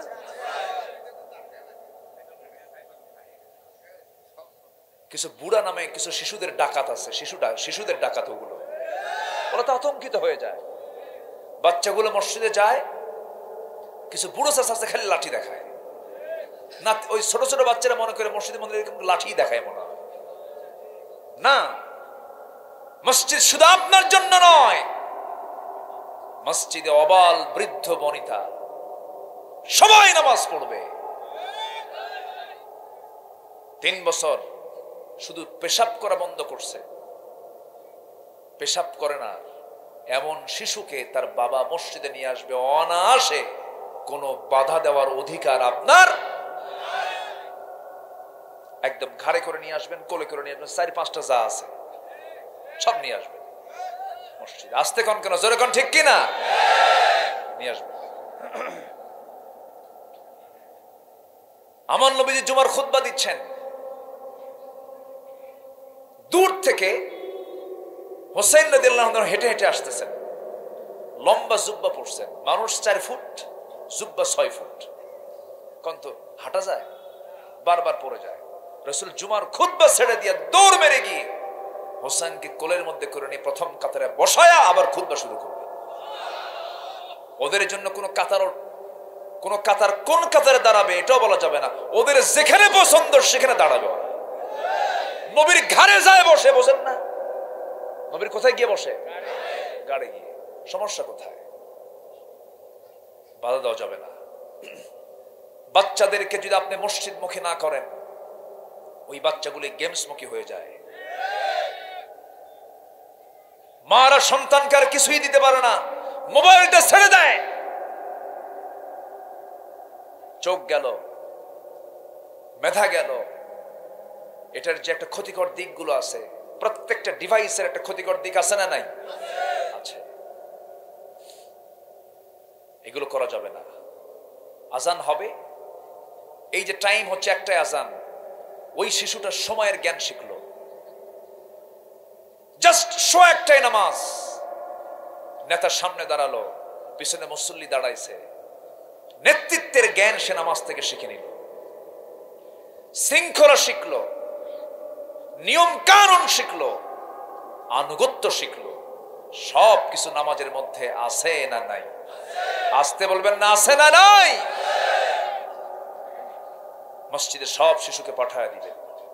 আদর্শ সমাজের বৈশিষ্ট্য হলো মসজিদ থেকে শিশুদের হাসি আর কান্নার আওয়াজ বের হবে। হাসি আর কান্নার আওয়াজ বের হবে, চিৎকার করে আওয়াজ আসবে মসজিদ থেকে। চিৎকার করে কাঁদতেছে বাচ্চারা, কাঁদবে আবার হাসবে। দেখেন ওদের শুক্রবারের নামাজ দেখেন না, বাচ্চাদের সবার পিছনে দাঁড়ায়, একজন সেজদায় আরেকজন পিছন দিয়ে মারে ঘুতা। আসে না এরকম? আসে না? ওটাই ওদের নামাজ, ওটাই ওদের কি নামাজ। ধমক দেওয়া যাবে না। আমার নবীজি সাহাবে কেরামকে নিয়ে মসজিদ নববীর ভিতরে একদিন আলোচনা করছেন। এমন সময় হুসাইন রাদিয়াল্লাহু তাআলা আনহু নবীর সঙ্গে দেখা করার জন্য দরজার কাছে গিয়ে দাঁড়ায় আছেন। একজন সাহাবী পাহারা দিচ্ছেন রাসূলকে, কারণ ওই সময় ইহুদি শত্রু ছিল কি ছিল না? এখন মনে হয় নাই। আসতে বলবেন না, আছে না নাই? ওই সময় মদিনার আশপাশ দিয়ে বনু নাজির, বনু কুরাইজা, বনু কাইনুকারা ছিল। নবীর খাবারের মধ্যে বিষ পর্যন্ত তারা ঢুকাতে পেরেছিল। এত বড় বদমাইশারা। আমার নবীজি খুতবা দিচ্ছেন, সাহাবায়ে কেরামকে আলোচনা করছেন। দরজায় পাহারা দিচ্ছেন এক সাহাবী। হোসাইন এসে বলছে, চাচা ভিতরে ঢুকবো, আমাকে ভিতরে ঢুকতে দেন। না, ভিতরে ঢোকা যাবে না। কেন? রাসূল এখন গুরুত্বপূর্ণ বয়ান করছেন। না, ভিতরে যাব না, দেওয়া যাবে না। চোখটা বড় করে বলতেছে, ও চাচা, ও সাহাবীরা, তোমরা বসে বসে যে নবীর কথা তোমরা শোনো, সেই নবীর চাইতে আমি হোসেন কিন্তু ছোট না, আমি 1000 গুণে বড়। জোরে কান সুবহানাল্লাহ। রাস্তা ছাড়ো, ছাড়ো রাস্তা। রাস্তা ক্লিয়ার করে ভিতরে ঢুকে গেছে। সাহাবী মনে মনে ভাবতেছে, যে কথা কইছে আরো আটকায় দিলে আরো যে কি কবে আল্লাহ জানে, অতএব যা বাবা তুই। রাস্তা ক্লিয়ার করে নবীর সামনে এসে দাঁড়ায় আছে, কিন্তু মশান অন্যরকম, মুখে হাসি নাই, চুপচাপ দাঁড়ায় আছে। আমার নবীজি বললেন, ও নানা, তোমার মুখে কোনো হাসি দেখি না, তোমার কি হয়েছে বলো। এবার হোসাইন বলছে, নানা কি হয়েছে পরে বলবো, আমার কি কোনো দাম নাই, সম্মান নাই?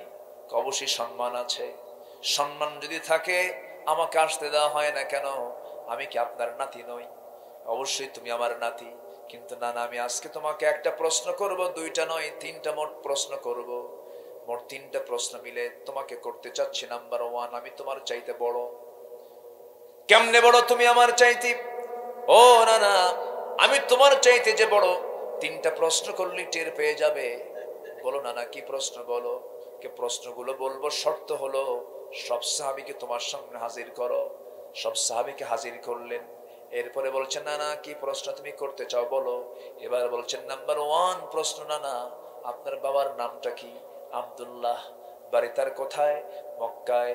কোন বংশ? কুরাইশ বংশ। আর কিছু আছে নাকি? না নানা, আর কিছু খুঁজে পাচ্ছি না।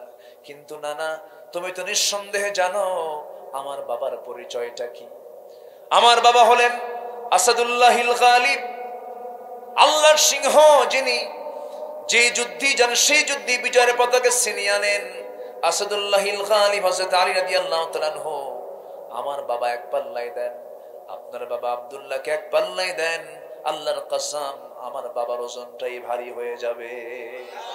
আমি আপনার চাইতে বড়। এবার বলছেন, না নাম্বার 2 প্রশ্ন হলো, আপনার মার নামটা কি? রাসূল বলছেন, আমার মার নামটা হলো আমেনা। বাড়ি তার কোথায়? মদিনায়। তার বাবার নাম কি? ওহাব জুহরি। এতটুকুই তার পরিচয় শেষ। কিন্তু নানা আপনি তো জানেন আমার মার পরিচয়টা কি।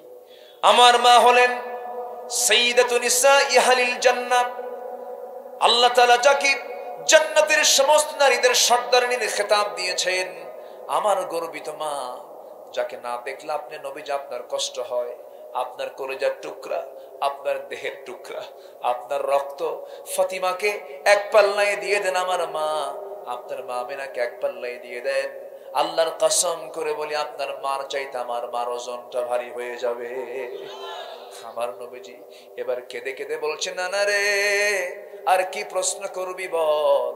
এবার হোসেন করলেন কি, নবীর বুকের উপরে গিয়ে বসে বলছে, নানা নাম্বার 3 প্রশ্ন হলো, আপনি বলেন তো আপনার নানার নামটা কি? আপনার নানার নামটা কি?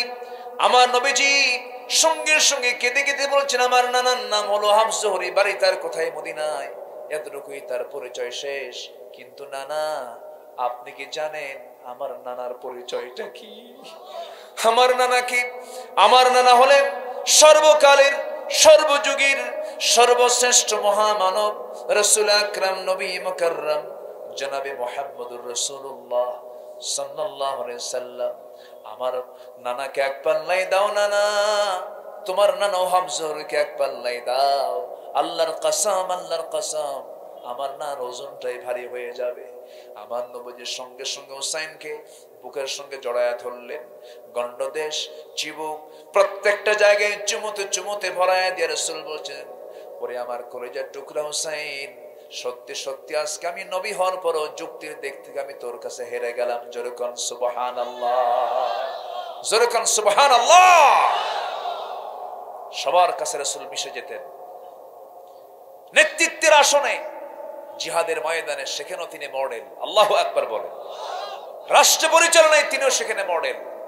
রাসূলকে শুধু আমরা নামাজে মানব, রোজায় মানব, রাসূলকে শুধু আমরা মিষ্টি খাওয়াতে মানব, রাসূলকে শুধু আমরা দাড়ি রাখাতে মানব, রাসূলকে আমরা রাষ্ট্রে মানব না, রাসূলকে আমরা রাজনীতির প্ল্যাটফর্মে মানব না, রাসূলকে আমরা সামাজিক আন্দোলনে মানব না, আমি রাসূলের প্রকৃত উম্মত হতে পারি না, আমি ইমানদার হতে পারি না, অবশ্যই তার পরিচয় হবে সে মুনাফিক, সে ভণ্ড।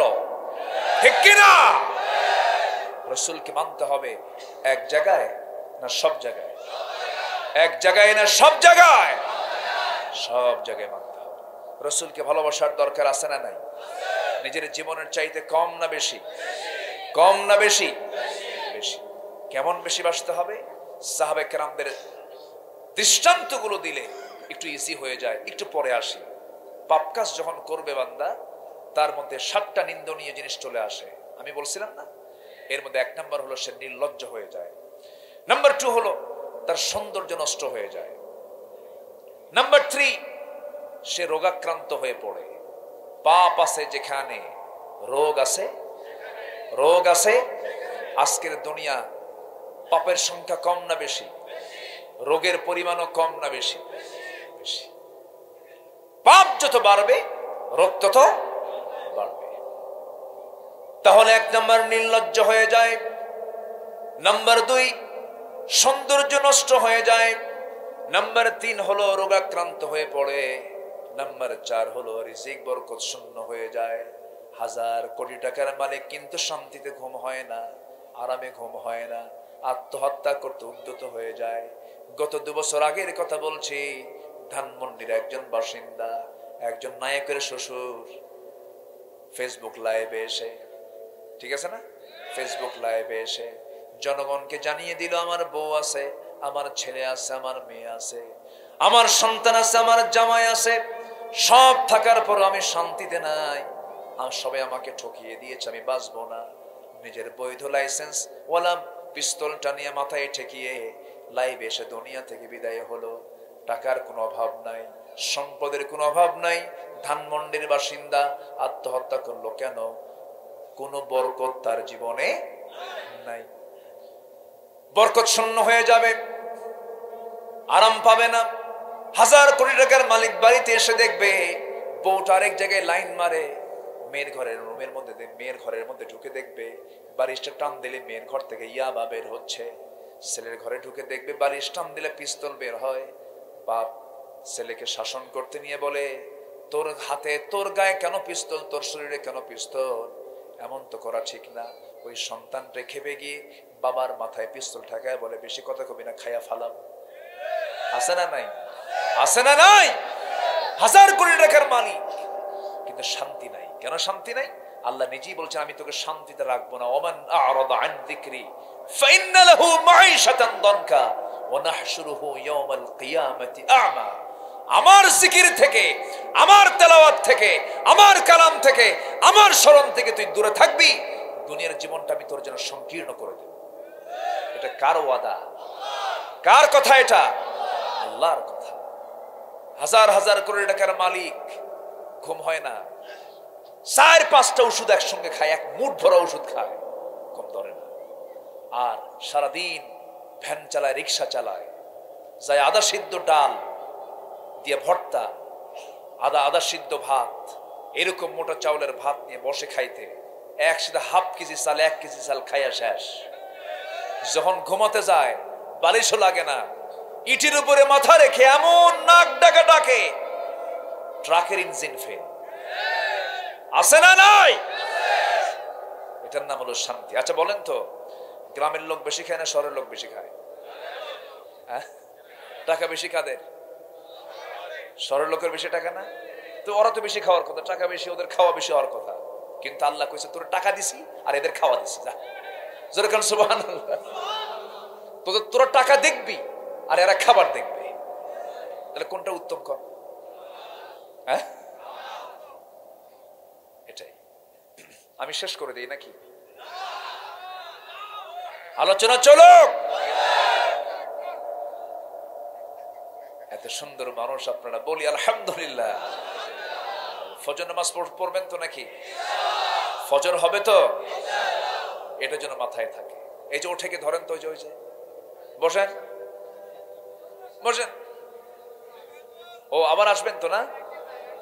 ও আচ্ছা, ও অনেক রাত তো হয়ে গেছে।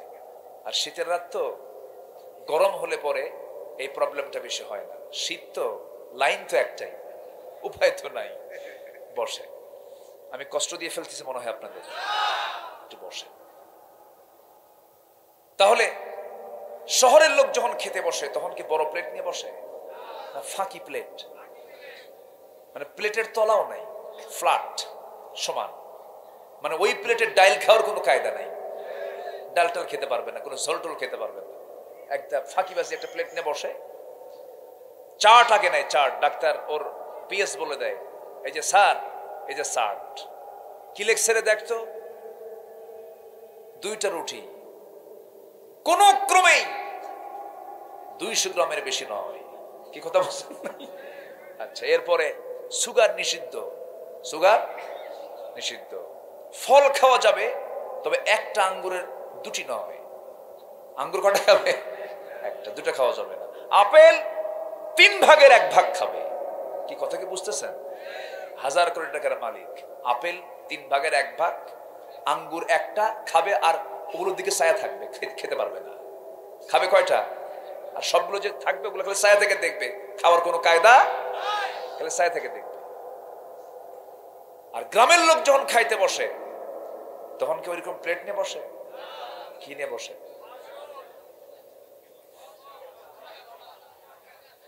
ঠিক আছে না? এই সাইজের, এই সাইজের, যেটা খুব গভীর, একদম বল নিয়ে বসে খাচ্ছে। খাচ্ছে, খেতে খেতে 1 কেজি চাউল নাই। খাওয়ার পরে যখন বলা হয় কি খাওয়া হয়েছে, আরো 1 কেজি হলে ভালো হতো। এরকম লোক আছে না নাই? আসতে বলবেন না, আছে না নাই? আল্লাহ তাআলা রিজিক সবাইকে দেন না, রিজিক তাকেই দেন যে আল্লাহর শুকর আদায় করতে পারে। জোরে বলি সুবহানাল্লাহ। জিকির করব কার? শুকর আদায় করব কার? আমার রিজিক দিবেন কে? আল্লাহ রিজিক দিবেন। রিজিক শূন্য হয়ে যায় তখনই যখন বান্দা পাপের দিকে চলে যায়, যখন বান্দা নিজেকে জিকির থেকে মুক্ত রাখে। নাম্বার 5 হলো, যখন মানুষ পাপ কাজ করে তখন তাকে সবাই ঘৃণা করে।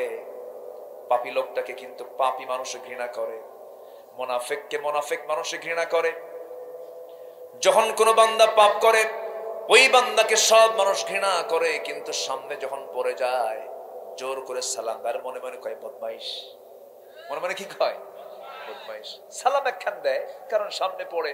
সালাম না দিলে কেমন হয়? সালাম একখান দিয়া কয় সুযোগ পাই। কি কথা বলছেন নাই? আমার বন্ধুগণ, সবাই থেকে ঘৃণা করে। নাম্বার 6 হলো, পাপ যখন করে বান্দা তখন তার অন্তরটা কালো হয়ে যায়, অন্তরের মধ্যে কোনো দয়া মায়া কাজ করে না, যা ইচ্ছা সে করতে চায়। নাম্বার 7 হলো, যখন কোনো বান্দা পাপ কাজ করবে তখন তার কোনো দোয়া আল্লাহর দরবারে মঞ্জুর হয় না, কোনো দোয়া আল্লাহর দরবারে মঞ্জুর হয় না।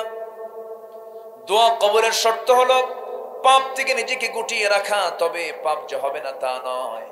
সবার জীবনে এখানে যারা বসে আছেন পাপ আছে না নাই? আসতে বলবেন না, আছে না নাই? পাপ থাকে না ফেরেশতার, পাপ থাকে না কার? ফেরেশতা পাপ করবে কেমনে? তার তো যোগ্যতাই নাই পাপ করার। এই জন্য ফেরেশতার পাপ নাই, কিন্তু পাপ করার যোগ্যতা আল্লাহ তাআলা বান্দাকে দিয়েছেন। এই জন্য বান্দার পাপ করার যোগ্যতা আছে বলে পাপ কাজ বান্দা করে। আল্লাহ বলেন, বান্দারে পাপ যখন তুই করিস, অনুতপ্ত হৃদয়ে যদি চোখের পানি ফেলে আমার কাছে কাঁদতে পারিস, সমস্ত পাপকে মাফ করে আমি তোকে জান্নাত দিয়ে দেব। আমার বন্ধুগণ, পাপের কথা কাউকে বলতে নেই, পাপের কথা কারোর সঙ্গে শেয়ার করতে নেই, পাপের কথা কারোর সঙ্গে বলতে নেই, প্রকাশ করতে নেই। কারণ পাপ আপনি করেছেন, পাপটা প্রকাশ পায় নাই, গোপন করেছেন কে? আজ থেকে গোপন করে রেখেছেন কে? সেই সময় আপনি যখন নামাজে দাঁড়াবেন, নামাজে দাঁড়ানোর সময় বলতে হবে, আল্লাহ আমি এই গোপন পাপটা করেছি, এত বড় নোংরামি আমি করেছি, কেউ তো জানে না তুমি ছাড়া। আল্লাহ তোমাকে বললাম, আল্লাহ আমি আজকে তোমার কাছে শপথ নিলাম, তওবা করলাম, জীবনে এই পাপ কাজ আমি আর করব না। যে বান্দা এমন করে সিদ্ধান্ত নিয়ে আল্লাহর কাছে ক্ষমা চায়, আল্লাহর কসম করে বলি, এমন তওবা করলে আল্লাহ তাআলা সেই তওবা কবুল করে নেন। জোরে কোন সুবহানাল্লাহ। মাফ চাইবো কার কাছে? আস্তে বল, মাফ চাইবো কার কাছে? আল্লাহর কাছে। গুনাহ হয়ে গেছে, মাফ চেয়ে নেব। পাপ হয়ে গেছে, মাফ চেয়ে নেব। আল্লাহকে দূরে রাখবো না, আল্লাহকে কাছে রেখে নেব, খুব কাছে টানবো। এই দুনিয়া ছেড়ে যখন চলে যাব, এই দুনিয়া ছেড়ে চলে যাওয়ার পর দিন শেষে কেউ কিন্তু আমার আপন নয়। আমার আপনটাকে বলেন, আসতে বলবেন, আমার আপনটাকে বলেন। আমার বউয়ের জন্য আমি কত কি করলাম, ছেলের জন্য কত কি করলাম, মেয়ের জন্য কত কি করলাম। একদিন যখন অচিন পাখি যখন আমার খাঁচা থেকে যখন বের করে নিয়ে যাবে মালাকুল মউত, আমি যেদিন মরে যাব রে, মরে যাওয়ার সঙ্গে সঙ্গে যত্ন করা দেহটা আমাকে দ্রুত গতিতে দুনিয়া থেকে আমাকে আউট করে দেবে। এখন মরে যাব, ফজরের পর পর আমার জানাজা হয়ে যাবে। ফজরে মরে যাব, জোহরের সঙ্গে সঙ্গে আমার জানাজা হয়ে যাবে। জোহরে মরণ হবে, ঈশার নামাজের মধ্যেই জানাজার কাফন দাফন হয়ে যাবে। আমার বন্ধু, আমার স্বজন, আমার নেতা, আমার পরিবার, কেউ তো আমার আপন নয়। আপন তো আমার তিনি, যিনি আমাকে মার পেটে 9টা মাস খাওয়ায় দিয়েছেন। আপন তো তিনি, যিনি আমাকে রুহের জগতে আমাকে টেক কেয়ার করেছেন। আপন তো তিনি, যিনি আমার চোখটা দিয়েছেন। আপন তো তিনি, যিনি আমার কানটা দিয়েছেন। আপন তো তিনি, যিনি আমার মাথা থেকে পা পর্যন্ত সবকিছু নিয়ন্ত্রণ করছেন। তিনি কে? তিনি কে?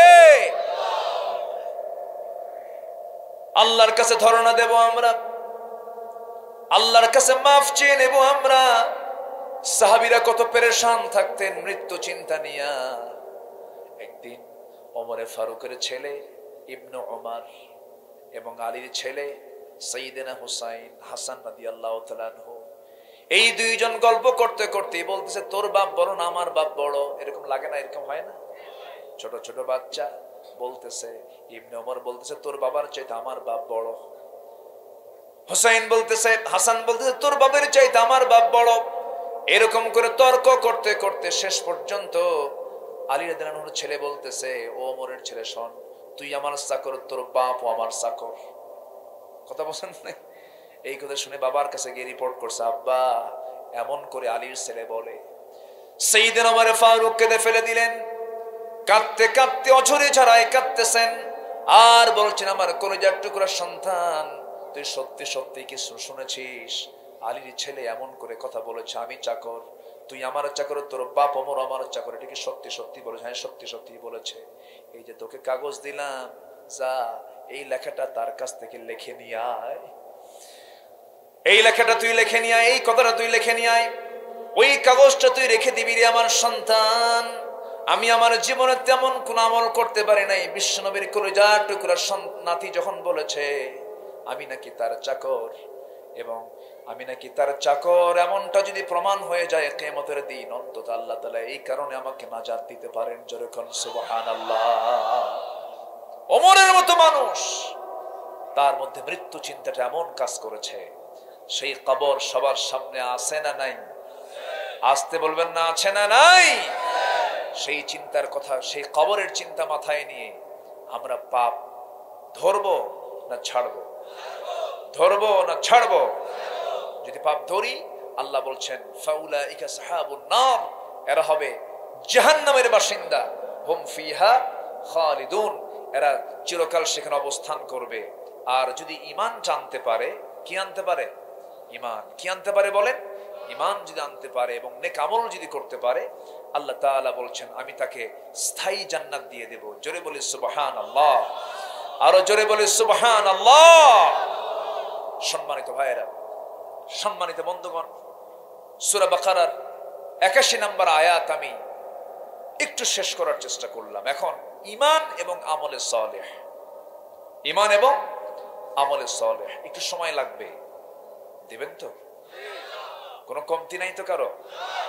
কোনো অনাগ্রহ নাই তো? আগ্রহ আছে? জোরে বলি ইনশাআল্লাহ। ঈমান যারা আনবে এবং আমলে সালেহ যারা করবে, এটা কিন্তু সামষ্টিক কথা। আমলে সালেহ মানে কি? বান্দার জীবনের সকল কাজকর্মের সমষ্টি, সকল নেক কাজের সমষ্টি হচ্ছে আমলে সালেহ, নেক আমল। ঈমান আছে, আমল নেই, কাম হবে না। আমল আছে, কি নাই? ঈমান নাই। এরকম লোকও কিন্তু বহু আছে পৃথিবীতে। প্রচুর ভালো কাজ করে কিন্তু নামাজ পড়ে না। প্রচুর ভালো ভালো কাজ করে, জনহিতকার কাজ করে, একটা বাড়ি নাই, বাড়ি তুলে দেয়। বিয়ে হচ্ছে না মেয়ের, টাকা দিয়ে দেয়, গাছ লাগায় দেয়, জনগণের জন্য দিওয়ানা হয়ে যায়। এমনকি বিল গেটস, যে আমেরিকার শীর্ষ ধনীদের একজন অন্যতম, বিল গেটস, সে তার সমস্ত সম্পত্তির একটা সিংহভাগ অংশ সে দাতব্য, মানে সে সমাজ কল্যাণমূলক কাজে সে দান করে দিয়েছে, রেড ক্রসকে দান করে দিয়েছে। তাহলে এই যে বিশাল বড় তার যে দানের একটা হাত, এটা কি খারাপ আমল না ভালো আমল? ভালো আমল, নেক আমল। কিন্তু নেক কাকে? এটা কি? ঈমান। এটা কি বলেন? আচ্ছা, বিশ্বাস করলাম রাসূলকে, এটা কি বলেন? ঈমান। রাসূলকে ভালোবাসবো আমি জীবনের চাইতে কম না বেশি, এটাও কি? মানে এটাও কি বলেন? লা ইউমিনু আহাদুকুম, আছে না? এটাও ঈমান। এখন রাসূলকে আমি ভালোবাসি বললাম, ভালোবাসি ভালোবাসি রাসূলকে ভালোবাসি, কিন্তু নবীর আদর্শ সমাজ থেকে উৎখাত করার জন্য একটা মহল চেষ্টা করছে। আপনি কিচ্ছু বলছেন না, এটা ভালোবাসা নয়, এটা প্রতারণা, প্রতারণা, প্রতারণা। ঠিক কিনা? প্রতারণা। বসেন, অনেক রাত হয়েছে তো, আমি বুঝি একটু কষ্ট হচ্ছে আপনাদের, আমি আর কষ্টের কারণ হব না। রাসূলকে ভালোবাসার দরকার আছে না নাই বলেন? সাহাবে কেরামদের নিয়ে আমি যতটুকু ভাঙ্গাচুর আমি গবেষণা করেছি, সাহাবীদের দাম নবীদের পরে কেন, নবীদের পরে সাহাবীদের স্থানটা কেন? এর এক নাম্বার কারণ হলো সাহাবীরা রাসূলকে পরীক্ষিত ভাবে ভালোবেসেছেন। বলি আলহামদুলিল্লাহ। তাদের ভালোবাসাগুলো পরীক্ষিত ছিল। নবীর মহব্বতে জীবনকে উজাড় করে দিয়েছেন সাহাবীরা। তাদের ভালোবাসার সাথে পৃথিবীর কোনো ভালোবাসার কোনোদিন কি বলেন কোনো মূল্যায়ন হবে? কোনো কি এখানে কি তুলনা করা যাবে? যাবে না। এক সাহাবী রাসূলকে দেখলেন, রাসূল কি বলে খন্দকের পরিখা খনন করছেন, নবীর মুখে হাসি আছে, বাট নবীজি কেমন যেন বাঁকা হয়ে গেছেন, কোদাল মারতে মারতে বাঁকা হয়ে গেছেন। কেউ টের পায়নি এটা। এক সাহাবী নবীর কাছে গিয়ে বলছেন, হুজুর আপনি বুঝতে দিচ্ছেন না, কিন্তু আমি কিন্তু বুঝতে পেরেছি। কি বুঝতে পারছো? কম। হুজুর আপনি কোমরে পেটে আপনি পাথর বেঁধেছেন। আল্লাহু আকবার। কেউ এটা দেখে নাই। রাসূল বললেন, সাহাবী তুমি তো এটা টের পাওয়ার কথা না, আমি তো কাউকে বুঝতে দেইনি, তুমি বুঝলা কেমনে? হুজুর আমি আপনাকে খুব গভীর ভাবে ভালোবাসি, আপনার চাল চলন, হাঁটা চলা ফেরা, আপনার বডি ফিটনেস সব আমি লক্ষ্য করি, নিশ্চিত আপনি পেটে পাথর বেঁধেছেন। রাসূল বললেন, সাহাবী কাউকে বলার দরকার নাই, আমার সাহাবীরা কাঁদবে। হুজুর তাহলে আপনি আমাকে একটু অনুমতি দেন। কি অনুমতি? একটু বাড়িতে যাই, বাড়িতে গিয়ে সুন্দর আমার একটা ছাগল আছে, ছোট্ট ছাগল, জবাহ করে আমি আপনার জন্য খাবার প্রস্তুত করি। আচ্ছা করো, যাও। অনুমতি দিলেন। বাড়িতে এসে বউকে সাথে নিয়ে রান্না বান্না কমপ্লিট করে বউ বলতেছে যে যাও রাসূলকে নিয়ে আসো বাড়িতে, কিন্তু ছোট ছাগল তো, কানে কানে বলো রাসূল যেন বেশি লোককে সাথে না নিয়ে আসে। আচ্ছা। চলে গেছেন বাড়িতে, গিয়ে বললেন, রাসূলের কাছে গেছেন, গিয়ে বলতেন, ইয়া রাসূলুল্লাহ সব প্রস্তুত, আমার নবীজি 4 দিন 4 রাত খেতে পারেন নাই। কয়দিন কয় রাত? এদিকে কোদাল মারছেন একটা না, কোমর কুজা হয়ে গেছে। ওই কোমর মৃত্যুর দিন পর্যন্ত তার কুজা ছিল, কোমর সোজা করতে পারেন না আমার রাসূল। আমার নবীজি পরিখা খনন কাজে ব্যস্ত। এই সাহাবী গিয়ে বলছেন, হুজুর রান্না বান্না শেষ, চলেন আমরা যাই। আমার নবীজি বলছেন, আমি কি একা যাব? হুজুর 2-1 সাথে নিলে ভালো হয়, আমি তো এমন রাসূল না, আমার সাহাবীরা না খাওয়া থাকবে, আমি যে খাবো একা, অসম্ভব ব্যাপার। সুবহানাল্লাহ বলবেন না? আমার নবীজি কেঁদে ফেললেন। বললেন সাহাবী জাবের, আমি তেমন রাসূল না যে আমি একা একা খাবো, লুকায় লুকায় যাব। আমার সাহাবীরা কত কষ্ট করছে। নবীজি সুন্দর করে মুস্কি হাসি মেরে দাঁড়ায় গেলেন, হাত উঁচু করে বলেন, সাহাবীরা তোমাদেরকে আমি একটা দাওয়াত দিচ্ছি, তোমরা সবাই মিলে চলো, চলে যায় আমরা জাবেরের বাড়িতে দাওয়াত খেতে। যেরকম সুবহানাল্লাহ। জাবির তো মাথায় হাত দিয়ে বসে আছে, হুজুর কাম তো সারা, আমার ছোট্ট ছাগল, আর আপনি একেবারে সবাইকে দাওয়াত দিলেন, আমি কি করব হুজুর? নবীজি মুস্কি হাসি মেরে বললেন, সাহাবী, বান্দা যার রিজিকের দায়িত্ব তার। যেরকম সুবহানাল্লাহ। যাও তুমি, কোনো টেনশন নাই। কি করি?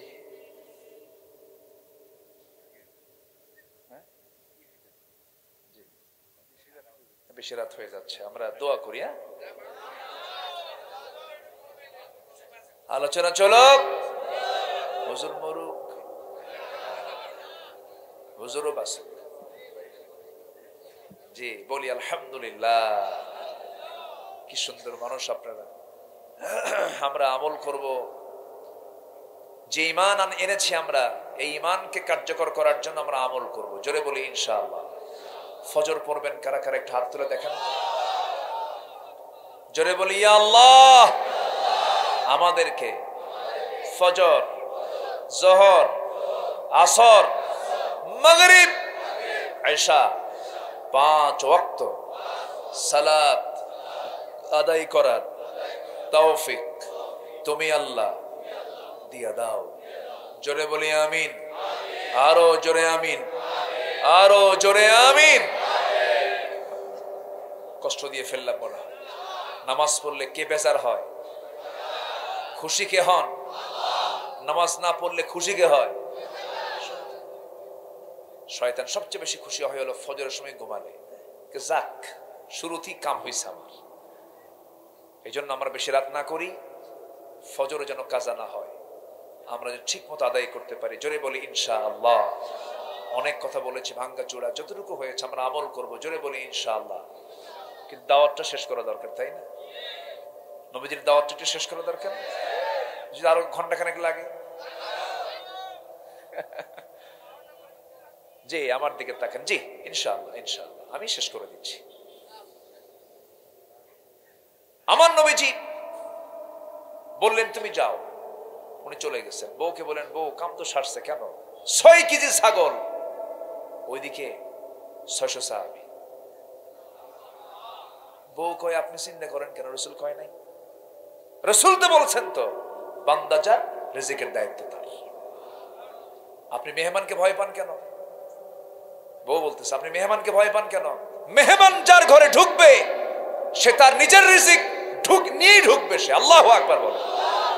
এর মানে কি? যার বাড়িতে মেহমান আসে তার মেহমানদের কে করান? কে করান? কিছু কিছু বাড়ির বউ আছে, মেহমান ঢুকলে হ্যাঁ আসেন, এরকম আসে না নাই? আসে না নাই? চেহারার দিকে তাকানো যায় না। কখন যাবে মেহমান, কখন যাবে, কেন আসলো? আর বিশেষ করে যদি একটু যদি ওই যে ননদ টাইপের যদি কেউ একটু বেশি টাইম যদি নিয়ে ফেলে, ননদ অথবা এরকম জাতীয়, মানে কি বুঝতে পারতেছি কি আপনাদের? আমি বেশি না বলি, বেশি বললে তো আমার দোষী হয়ে যায়। আরো মন খারাপ করেন না। মেহমান যখন আসবে ভাবতে হবে কে পাঠিয়ে দিয়েছেন, কে পাঠিয়ে দিয়েছেন। মেহমান আসা মানে ওই বাড়ির হাড়ির খাবার কখনো না ফুরে যাওয়া, এটা মাথায় রাখবেন। যার ঘরে মেহমান থাকে সেই বাড়ি কখনো খাবার শূন্য, খাদ্য শূন্য কখনো হবে না, হবে না, হবে না। বলি আলহামদুলিল্লাহ। বসতেই যদি হয় খাবার খেতে, মেহমানকে সাথে নিয়ে বসবো। এটা সাইয়্যিদানা ইব্রাহিমের সুন্নাহ। যেরকম সুবহানাল্লাহ। আমাদের জাতির পিতাকে তার সুন্নাহ কি ছিল? মেহমানকে সাথে নিয়ে খাওয়া। তো প্রত্যেকদিন মেহমানকে সাথে নিয়ে খেতেন। একদিন পান নাই, এক সাইল এসে সামনে দাঁড়ায় আছে, এই আসো বসো খাই, বিসমিল্লাহ কব না, কে বিসমিল্লাহ বলবো না, কে বিসমিল্লাহ বল, কেন বিসমিল্লাহ বলবো না তো তোর খাবারও দেব না। আল্লাহ বললেন ইব্রাহিম এই গোলাম আমার 80 বছর ধরে, ওর বয়স তো বুড়া হয়ে গেছে, একদিন আমার নাম নেয় নাই, আমি খাওয়াই নাই। খাও, আল্লাহু আকবার বলেন। এর মানে কি? এর মানে হলো কোন বান্দা, যে বান্দাই হোক না কেন, অন্য ধর্মের হোক, যে কোনো ধর্মের হোক না কেন, আপনার বাড়িতে ঢুকলো খাবার, ব্যাস সামনে দিয়ে দিবেন। কোনো শর্ত আরোপ করার দরকার নেই, তুই বিসমিল্লাহ কর, তুই নামাজ পড়িস কিনা, এগুলো কোনো শর্ত নাই। কিন্তু আমাদের মধ্যে কিছু লোক কিন্তু আছে, ভিক্ষা করতে আসলে বলে, এই তুমি কি নামাজ পড়ো? হ্যাঁ পড়ি। তো কয় ওয়াক্ত? 6 ওয়াক্ত। তুমি কি সূরা ফাতিহা পড়ো কিনা? কি পারো? আলহামদুলিল্লাহ পারি। সব সূরা টুরা ঠিক। তুমি কি দোয়া কুনুত পারো? রাগের ঠেলাকে তোর ভিক্ষেরই দরকার নাই, যা। আসেন এরকম কিছু আছে না? এরকম আছে না? কেউ যদি আপনার কাছে আসে, কোনো শর্ত, কোনো প্রশ্ন করারই দরকার নাই, আসছে বাস বিদায় দিয়ে দিলাম, এটা উচিত। আমার নবীজি বললেন, জাবের তুমি চলে যাও, আমি আসতেছি। সাইয়্যিদিনা জাবের রাদিয়াল্লাহু তাআলা আনহু অপেক্ষার প্রহর গুনছেন। নবীজি চলে গেলেন, গিয়ে বললেন, জাবের তোমার বউকে আমার সালাম জানিয়ে বলো যে হাড়িতে ছাগল রান্না বান্না করেছে, সেই ছাগলের হাড়িটা যেন উপরে ঢাকনা যেন না টান দেয়, ঢাকনা যেন ঢেকে রাখে। যে রুটিগুলো বানিয়ে যে পাত্রে রেখে দিয়েছে, পাত্রের উপরে ঢাকনা যেন না টান দেয়। বন্টনের দায়িত্ব আজকে আমি কাউকে না দিয়ে, আমি রাসূল নিজে হাতে সবাইকে বন্টন করে আমি রুটি ছাগলের গোশত খাওয়ায় দেব। নবীজি নিজেই বাবুর্চি হয়ে গেলেন, নিজেই তিনি বন্টনকারী হয়ে গেলেন, সবার হাতে হাতে দিলেন। বিসমিল্লাহ বলে শুরু করলেন। একটানা 600 সাহাবী সব তৃপ্তি ভরে রুটি খেলো, গোশত খেলো। জাবিরের বাড়ির হাড়ির চুল পরিমাণ গোশত সেদিন আর কমে নাই। সুবহানাল্লাহ। ইন্না মা'আল উসরি ইউসরা। কষ্ট করেছেন 4 দিন 4 রাত, রিজিক দিয়ে দিয়েছেন কে? কে দিয়েছেন? আল্লাহ দিয়েছেন। আসুন, অনেক কথা বলে ফেলেছি, যতটুকু হয়েছে আমরা বলে ফেলি আলহামদুলিল্লাহ। আরো জোরে বলি আলহামদুলিল্লাহ।